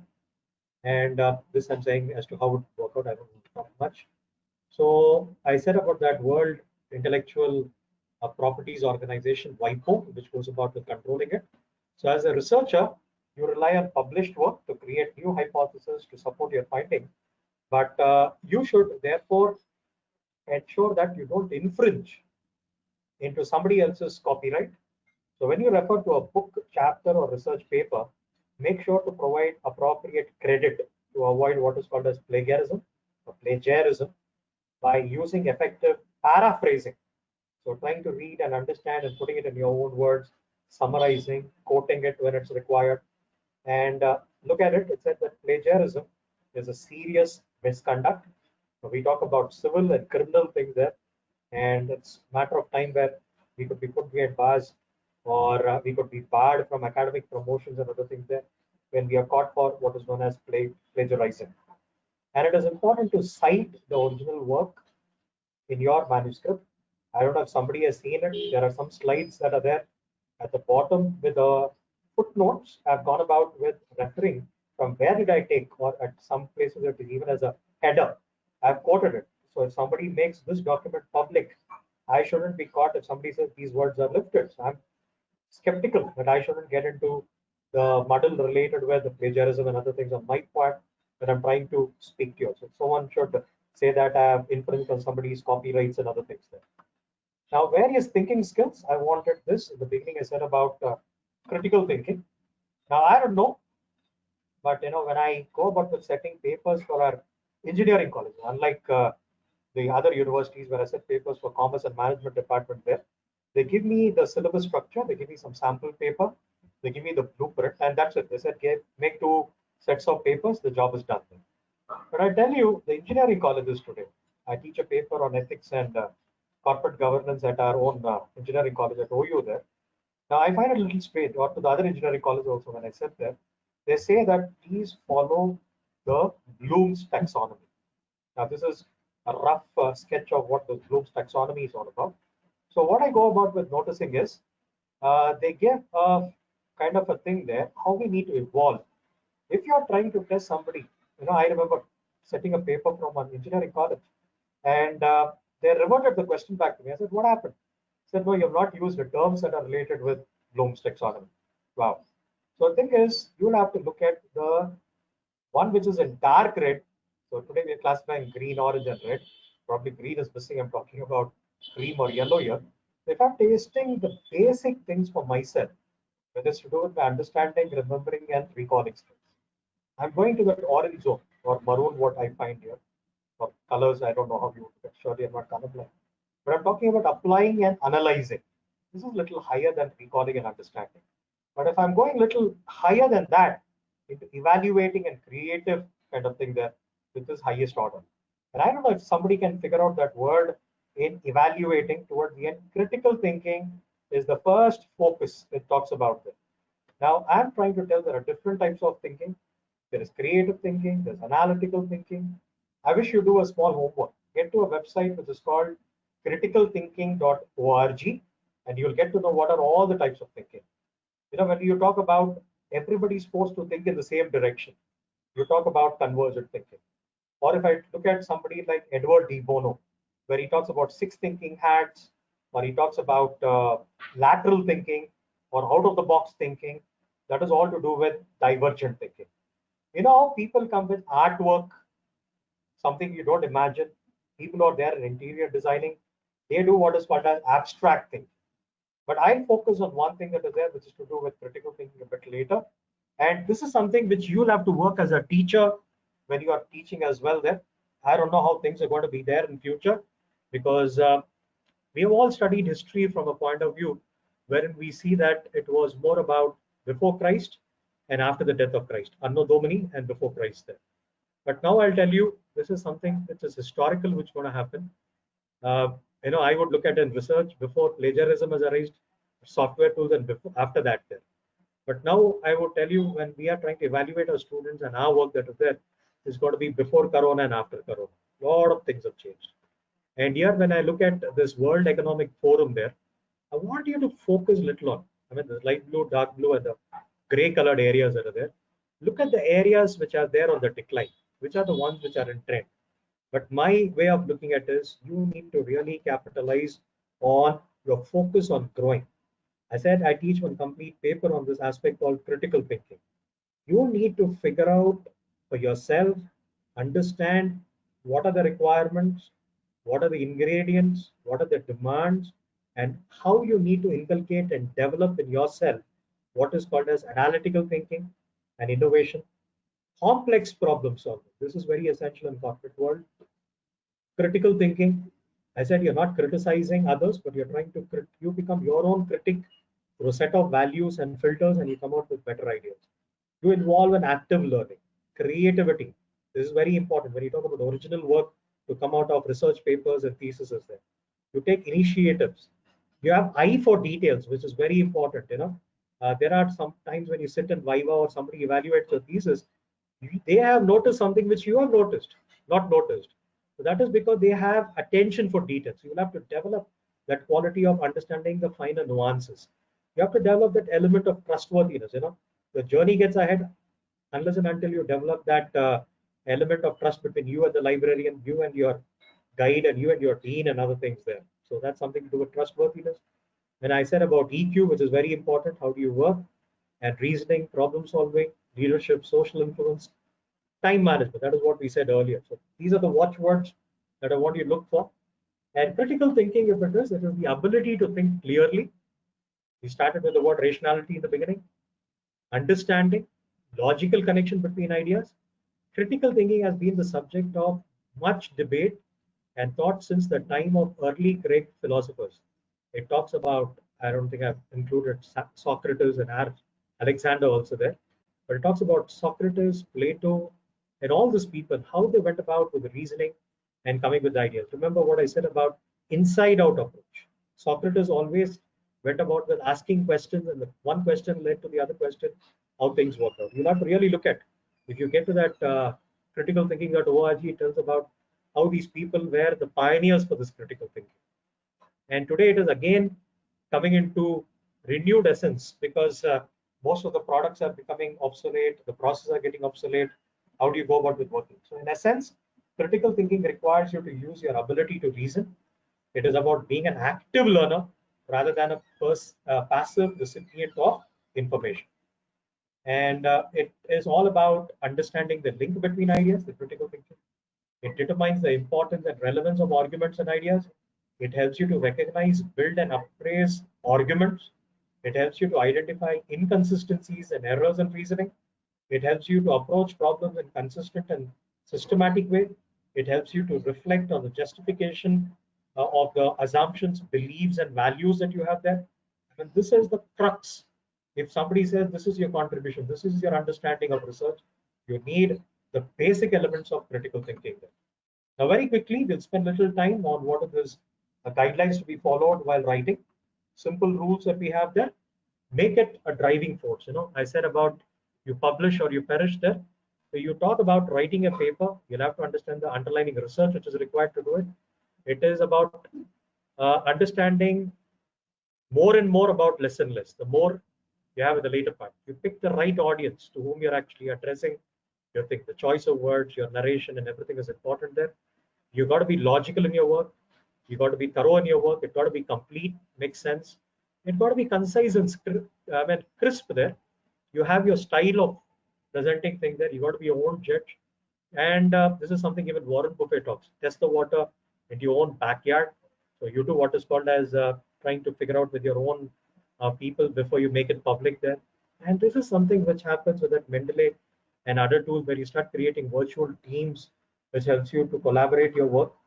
And this is something which is not rocket science, but we have teachers, learned professors, and others talking about paper presentations. They get it outsourced.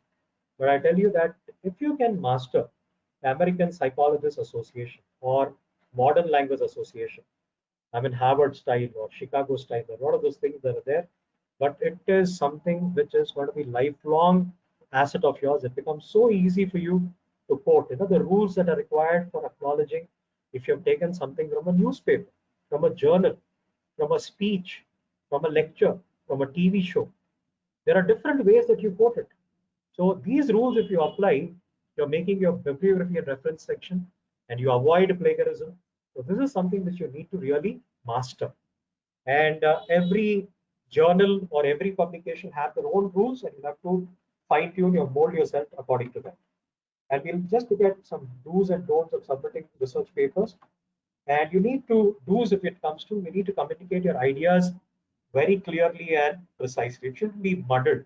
If you yourself you're confused, you're making your readers to be much more confused. You're trying to tell your readers about your novel research. Okay. You're trying to tell them about your novel research, something new part of it there. You're trying to highlight the ideas and methods used in research to justify your research with specific reasons. You always, I'm getting right.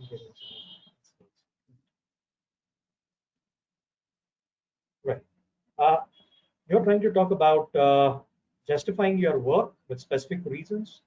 You will verify the accuracy and correctness of your data that you present. I told this watchword like consistency, reliability, validity, and generalizability. This is important because your work may be the basis of future research. I said about scope for further research. That is where somebody had put a full stop, you put a comma and continue from there. And the other thing is you make sure that whatever information you present, the readers are able to form a right and thorough conception of the topic in all aspects. And you perform a thorough literature research from trustworthy, and you keep yourself appraised or updated with up-to-date information there. And few more tools we look in. You test your research information from aspects of reliability. Can you believe it? Right? It is credible. And you present it with ample analysis and logic to show how your work conveys and supports your research. That is the justification part of it there. You provide solid empirical evidence to suffice and support arguments in favor of your findings. And I always tell it when you write the thesis or when you're trying to report, there got to be a link between your objective hypothesis, the type of data you've collected, and the kind of conclusions. When I go for vivas, I ask students that you have this finding. From where did you arrive? We don't expect you to give general conclusions or findings which are there in the textbooks. Your findings. This is the watchword that I have learned it from my senior research teachers and others. They say that it got to emanate from your findings. So you don't claim somebody else's findings to be your findings. So that is essential. So cite the reference appropriately. That is where I was trying to talk in terms of MLA, APA styles a little earlier. So mark your notes. Remember where you took the information from. So when you collect data, this is most of the times as novices, I would have done it myself. I collect somewhere a piece of paper cutting, but I failed to write what was the date, which page number, and which who was the author of it. So now I made it cautious that if I cut a paper or a clipping there, beneath I diligently go about writing and cutting it so that when I quote it, my job becomes easier and I'm not caught for plagiarism. Now, the other thing is proofreading of the paper several times. And sometimes two heads are better than one. When we go about saying what we find is what you feel is right, somebody goes about with finding that as a mistake. So it's always nice. Some people go about with coming with what is known as the work related with errors. Oh, I tell you, don't mistake me. I have a lot of these teachers these days who have done MA English and Telugu medium. Sounds funny, right? But I tell you, you need somebody who's good with language skills to correct your thesis so that it is devoid of grammatical. And I tell students, if you get spelling mistakes, it's like you taking a tight slap with your own hand. So you got to avoid those part of it. I didn't get more into that writing part of it. So proofreading is very important.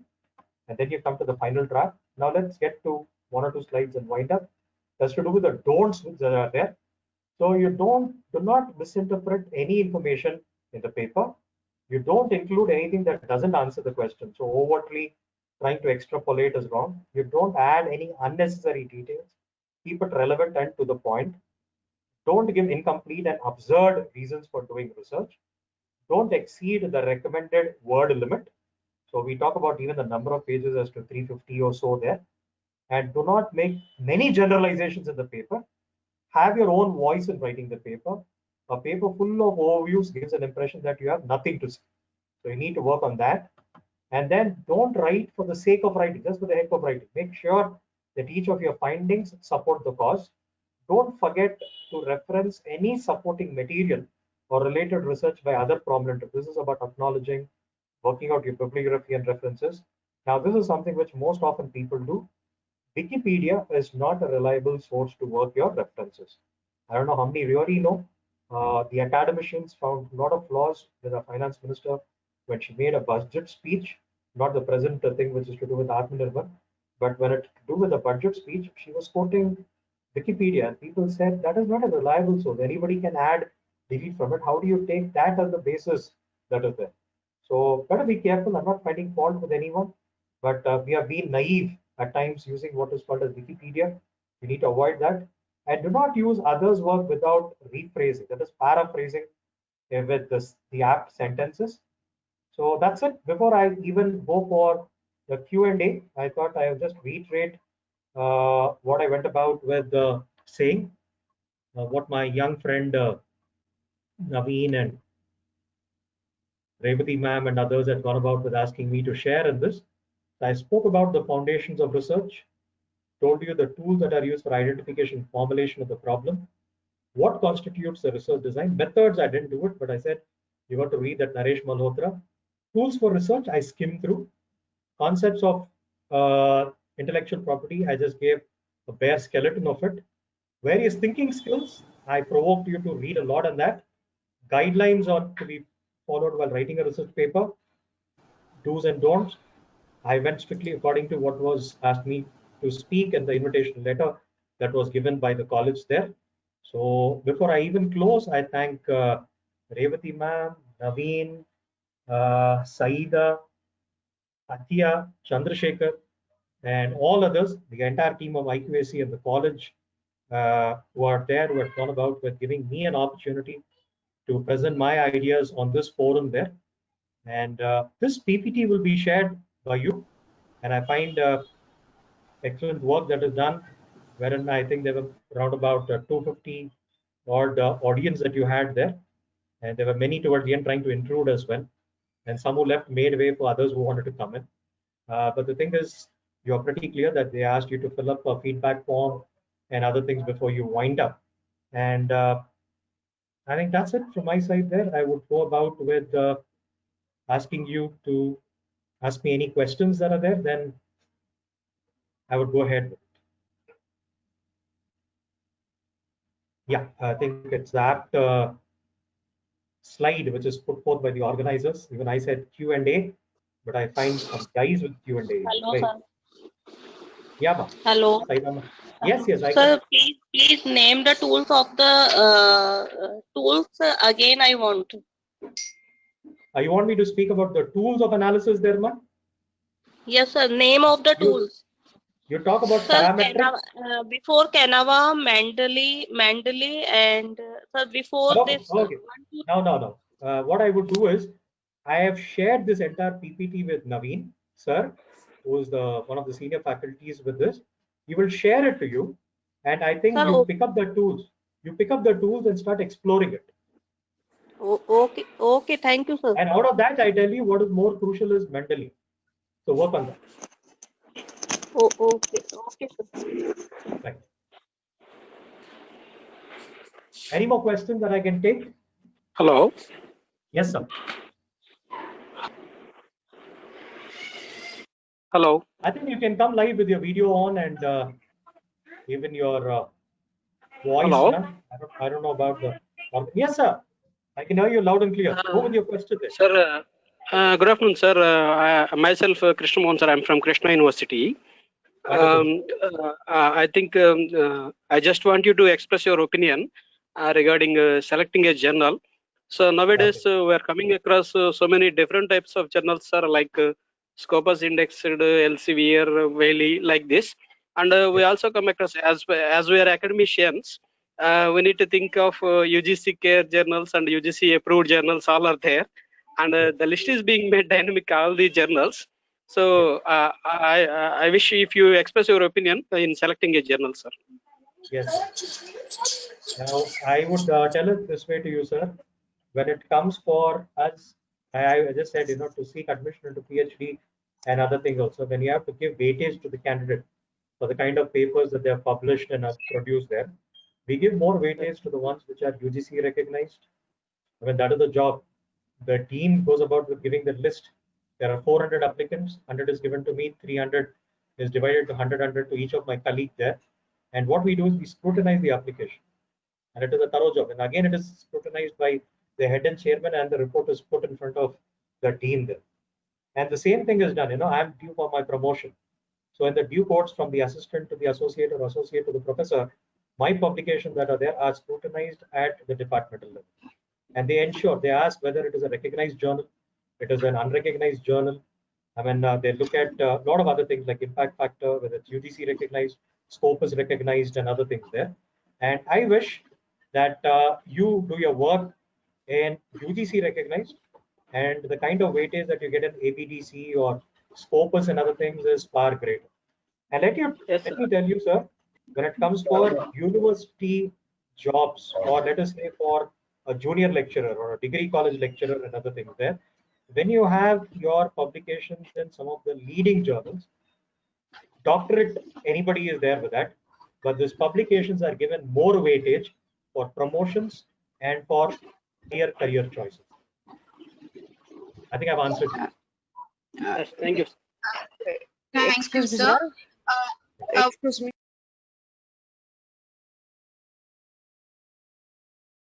On the chat box. We will surely take one after the other. One participant is asking you, sir, could you please throw some light on Garrett ranking technique? Which Thank one, you. ma'am? Throwing some light on the Garrett ranking technique. Now, I think it would be nice of telling that Ma'am. I'm ignorant about that tool. I've not come across it. There are a lot of these tools which come in eViews and advanced tools that are there, and SAS and SPS is there. I wouldn't go about with banging around the bush and prove my ignorance. I say that I'm not familiar. Good for raising it. Probably I'll go about with getting myself acquainted with an answer for that question. Thank you for Thank you, raising. sir. Another Sir, question how is select a topic then? asking, sir, there's another question which asks you, can you please give examples on leading journals? Yeah, ma'am. Now, when it comes to, let us say, there is one from IAM Ahmedabad, which is called as Vikalpa, right?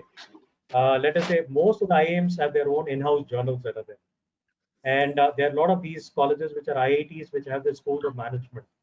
So when it is recognized, where the impact factor is high, where people go about with quoting it, and it has been listed as some of the premier journals by UGC in categories of A, B, C, D, or whatever that they do there, then we talk about what is called as the leading journals. Thank you, sir.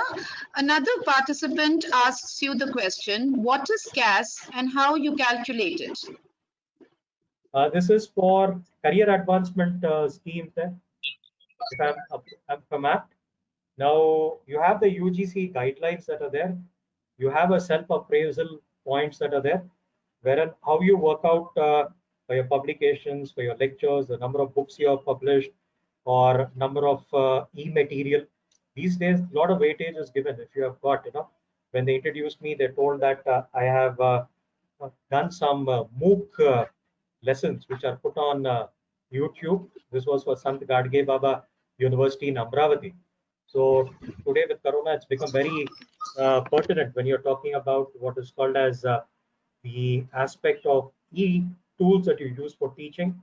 So there are marks. When I go for guest lecture these days, I make it a point. Maybe I've done this training program. I will pester Revati ma'am and Naveen. Give me a letter as a proof that I've conducted this webinar for you all there. And tomorrow, when I go about with filing my, no, I know that. When I go about with filing my report for my CV for the next level of promotion, I insert all these letters, and that is cross-checked with what I write in my CV. I write the date, topic, and other things there, and I show the evidence as well. So you've got to be very much careful in collecting all this evidence. There were times that people used to call me for a lecture. I just give it. Don't even bother to ask a letter. So you have to really go about with giving importance to documentation there and keep everything in order. So that is very crucial when it comes from the CAS part of it. As for the points there, detailedly they are worked out for guest lectures, for publications, the kind of journal, the level of journal, how many marks are to be awarded, what is the weightage. I think that is available on the UGC's website. So there's another question. For reviewing the literature from journals or any papers, should they be with impact factor for mentioning them in the thesis? I think if you can take it from some of the recognized journals there, that will suffice. Impact factor goes about with working more for the publisher. I mean, the one who has written that article, if it comes in that particular journal, it gives more weightage. And I tell you, I don't want to speak the negatives of it there. There are ways how people circumvent the impact factor, how they circumvent even the plagiarism rules also there. But the thing is, if it is a recognized journal, that is more than enough that you quote in your work. So one more question. one of the participants asks you to suggest some websites for plagiarism checker. Okay. I'm not getting it immediately in my mind what we do in our university here. In the library sciences, we have Chakravarti sir. And I mentioned one in the beginning there, grammarly.com, not just checks your grammar, but also does that plagiarism. Another thing I've told you is a free software that is called a Viper, VIPER. Sounds like the name of a snake that you have there. Now that is again a free source which goes about the testing. The thing I'm trying a little hard to recollect the tool that we use in our university to test. But there are a lot of tools which are available, and a few are highly paid and expensive as well. And all I do to my friend is the students who are doing research under me, the PhD part there, they send me the draft. I send it to the library science. They apply it in the software, and they come out with the percentages, red, blue, different colors telling that. And we have a norm wherein it says if it is about 25%, then we say that you'll have to make changes. If it is below 25%, and some universities they have a norm of 10%, or they're most stringent, talking even about 5% and 1% beyond. Thank you, sir. There's one question from the participant asking you how to select a topic and how to start it. I think I did it in the beginning there. Where do you get your Yes, idea? but the participant wishes that you answer her, so I'm Oh, I do. requesting I you. do. I don't mind telling it again there. But the thing is, I said about reading newspapers. I told about reading research articles. Now, just look at what is your area of interest. Somehow, when I was studying my master's, I was fascinated with the subject of marketing, the way my teacher had spoke and other things there. Though I would have scored more in finance, I would have got 86 in that and 80 in marketing. But the thing is, I had a fascination for marketing. And I said, if I have to do something, it has to be in this area. And when I had to do my research also, when I had been to MDI Gurgaon, I said I want to do in the area of CRM. I was rejected. People said, you're from MCOM, you're not from MBA. How many papers of marketing did you study? And what is your level of proficiency that you want to do PhD in area of marketing? But the thing is, you'll have to have a kind of liking. I was answering one of the quiz questions these days. People said it should be personally relevant or social relevant. When they fund your projects, when you get money from UGC or different other funding agencies there, they look for what is called as social relevance. Based on the social relevance, they go about with funding your research. But if you are forced to talk, sometimes students come to me and say, sir, give me a project idea. PhD student says, sir, tell me an area in which I have to work. I'll tell you, I'll give an idea which I like and not what you're going to like. If I force upon it, you are bound with a lot of constraints. You don't have your heart, soul, mind, and body working on it. So it has to come from within you. It has to be something that you'll have to eat, drink, and sleep. You'll have to breathe it. So if somebody goes about it asking me about my research there, I think if people are willing another 3 hours, I can speak about it. Because I know the kind of effort that I went for 4 years with my research there. So it's something which I'm fascinated, or I really love my topic kind of a thing. Now, if you have to go about with developing, you'll have to understand few things, and I always tell it in my class. Figure out what your purpose in life is. What is your calling? What are you cut out? Know what is your passion all about, and then figure out what is your potential. Not everybody's potential is the same, and you need a plan. We always say that if you fail to plan, you plan to fail. It's like bail mujhe maar. So you'll have to go about with working out on your plan. And you need to work hard. That is perseverance. Nothing comes easy in this world. And I always tell it to the students. When you know what is your calling in life, that is your purpose in life, you know your passion, you know your potential, you have your plan, and you work hard, that is what decides your profession. So the thing is, when you're choosing your topic, ask for what is your calling. You get it there? What area? And can you really put yourself, immerse yourself? Go about with doing extensive literature review. I tell you, when you look at limitations and scope for further research in somebody's work, now that will spark ideas. Somebody has put a full stop there and you're trying to continue from there. Are you getting it there? So there are ways, sources that you look at somebody else's work. I tell my students, there is another way of trying to get ideas, which is called as a replication study. There is a study which is done in Sweden, which talks about the working of metro rail. There is a questionnaire. There is one website which is called as projectparadise.com. You type in that, it gives you the entire project report. Now, I'm not asking the student copy that report where ready-made questionnaire, literature, everything is available. I said in Stockholm, they did this metro rail study. Now, if you can compare the metro rail already there in Kolkata and Bangalore and Delhi, or upcoming in Chennai or in Hyderabad, where you have access to data, conduct it here and look at the variables of culture and various other things there. Make a comparison between what is done in Stockholm to what you have in Hyderabad. Now, this is not called copying. This is called as replication study. Are you getting it? So students tend to copy their seniors' project. They said, take their project, but don't copy the contents. Look for limitations. Look for scope for further research. From that, you get ideas and continue. That is where the research cycle continues and you add to the existing knowledge. At the end, it is you and you alone will have to answer the question, what is your contribution? What is your originality? What is new about what you found there? So before you start your work, when you're willing to answer this question, you're crystal clear. How do you choose your topic? Thank you, sir, for patiently answering to all the questions posed by our participants. I now request Mrs. Athiya to take over and propose the vote of thanks and close the seminar. Thank you. Thank you, ma'am. Thank you so much. Thank you, sir, for that wonderful session and valuable inputs. We have lots of takeaways today for this session as it undisclosed many fears and myths related to research writing. And it has given us a lot of enlightenment, a detailed session with a pinch of humor, and it has given us an immense boost to sharpen the writing skills and take a deep plunge to research methodology.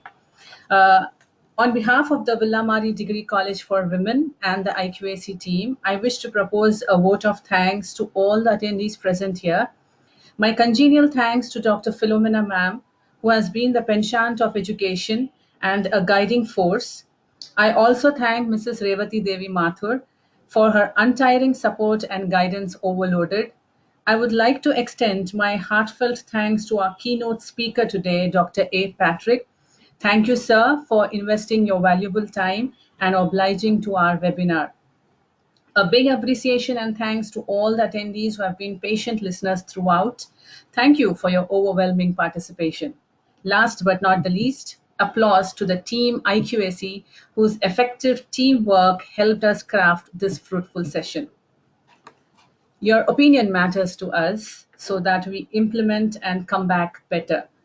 I request Mr. Chandrasekhar sir to share the link for the submission of feedback forms. Please follow the link to submit the feedback forms and be ensured that your submission of the feedback form confirms your e-certificate. Certificates will reach you within a week. If there are any queries related to the certificate, please drop a mail to the technical team after 1 week. And for further queries, please reach us at iqacvmdc@gmail.com.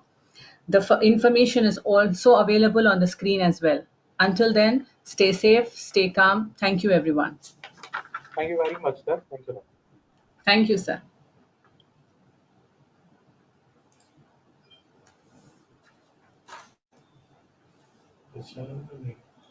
वो time पे अटक गया था.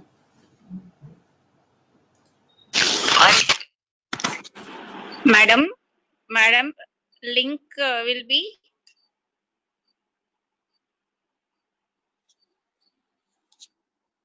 It is on the screen, ma'am. Madam, on the screen, how can we do? Can you send WhatsApp or like that? It will be forwarded in the Telegram group. The details are on the screen. The feedback form link will be active on the chat box and on the Telegram group for 1 hour only. Okay, Thank you. We'll do. Ma'am, can I have your attention, please? Yes, sir. Yes, sir. The link provided in the PPT and the link provided in the chat box is different, And earlier also one more link has been provided in the chat box. I don't know, 3-4 links have been displayed. Which one we have to use? Sir, the link which was provided earlier was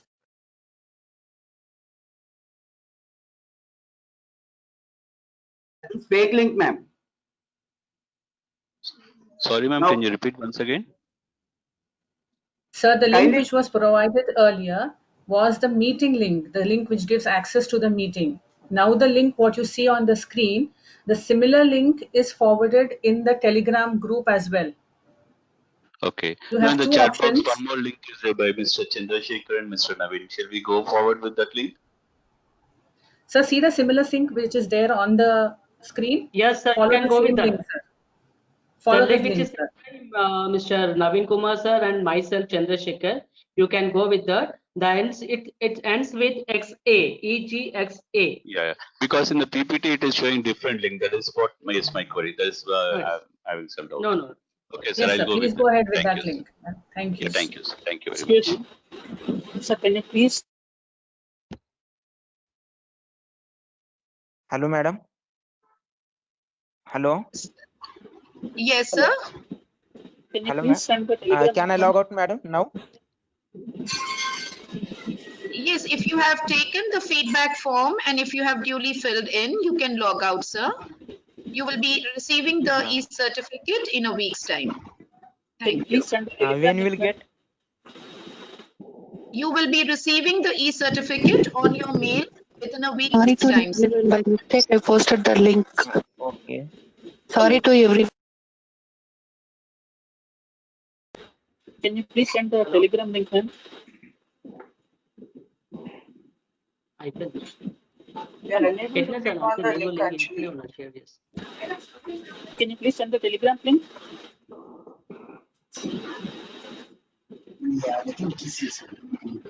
The Telegram link was already forwarded to the participants who had registered for the webinar, ma'am. Hello. Yes, ma'am. Hello, Revati. Sunila here. Yes, Sunila. Revati, how do we send the feedback? Because that is on the screen, right? The feedback form link is put in the chat box.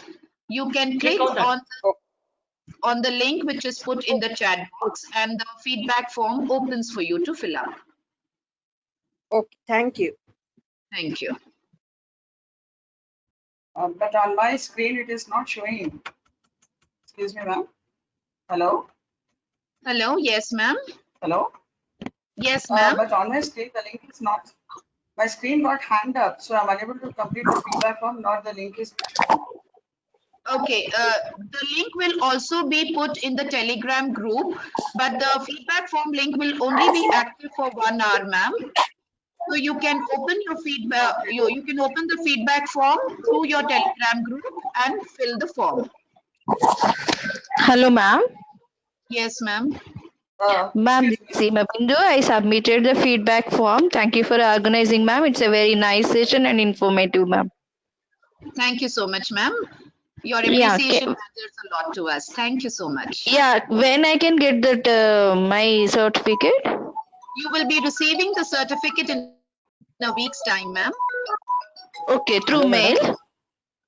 Yes, ma'am. Hello. Okay, ma'am. Thank you so Madam, much, ma'am. Thank you. Thank you. madam, just now.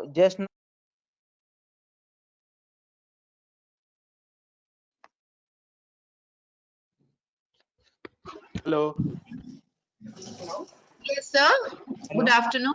Yes, sir. So, madam, just now I given feedback and I got certificate. Okay.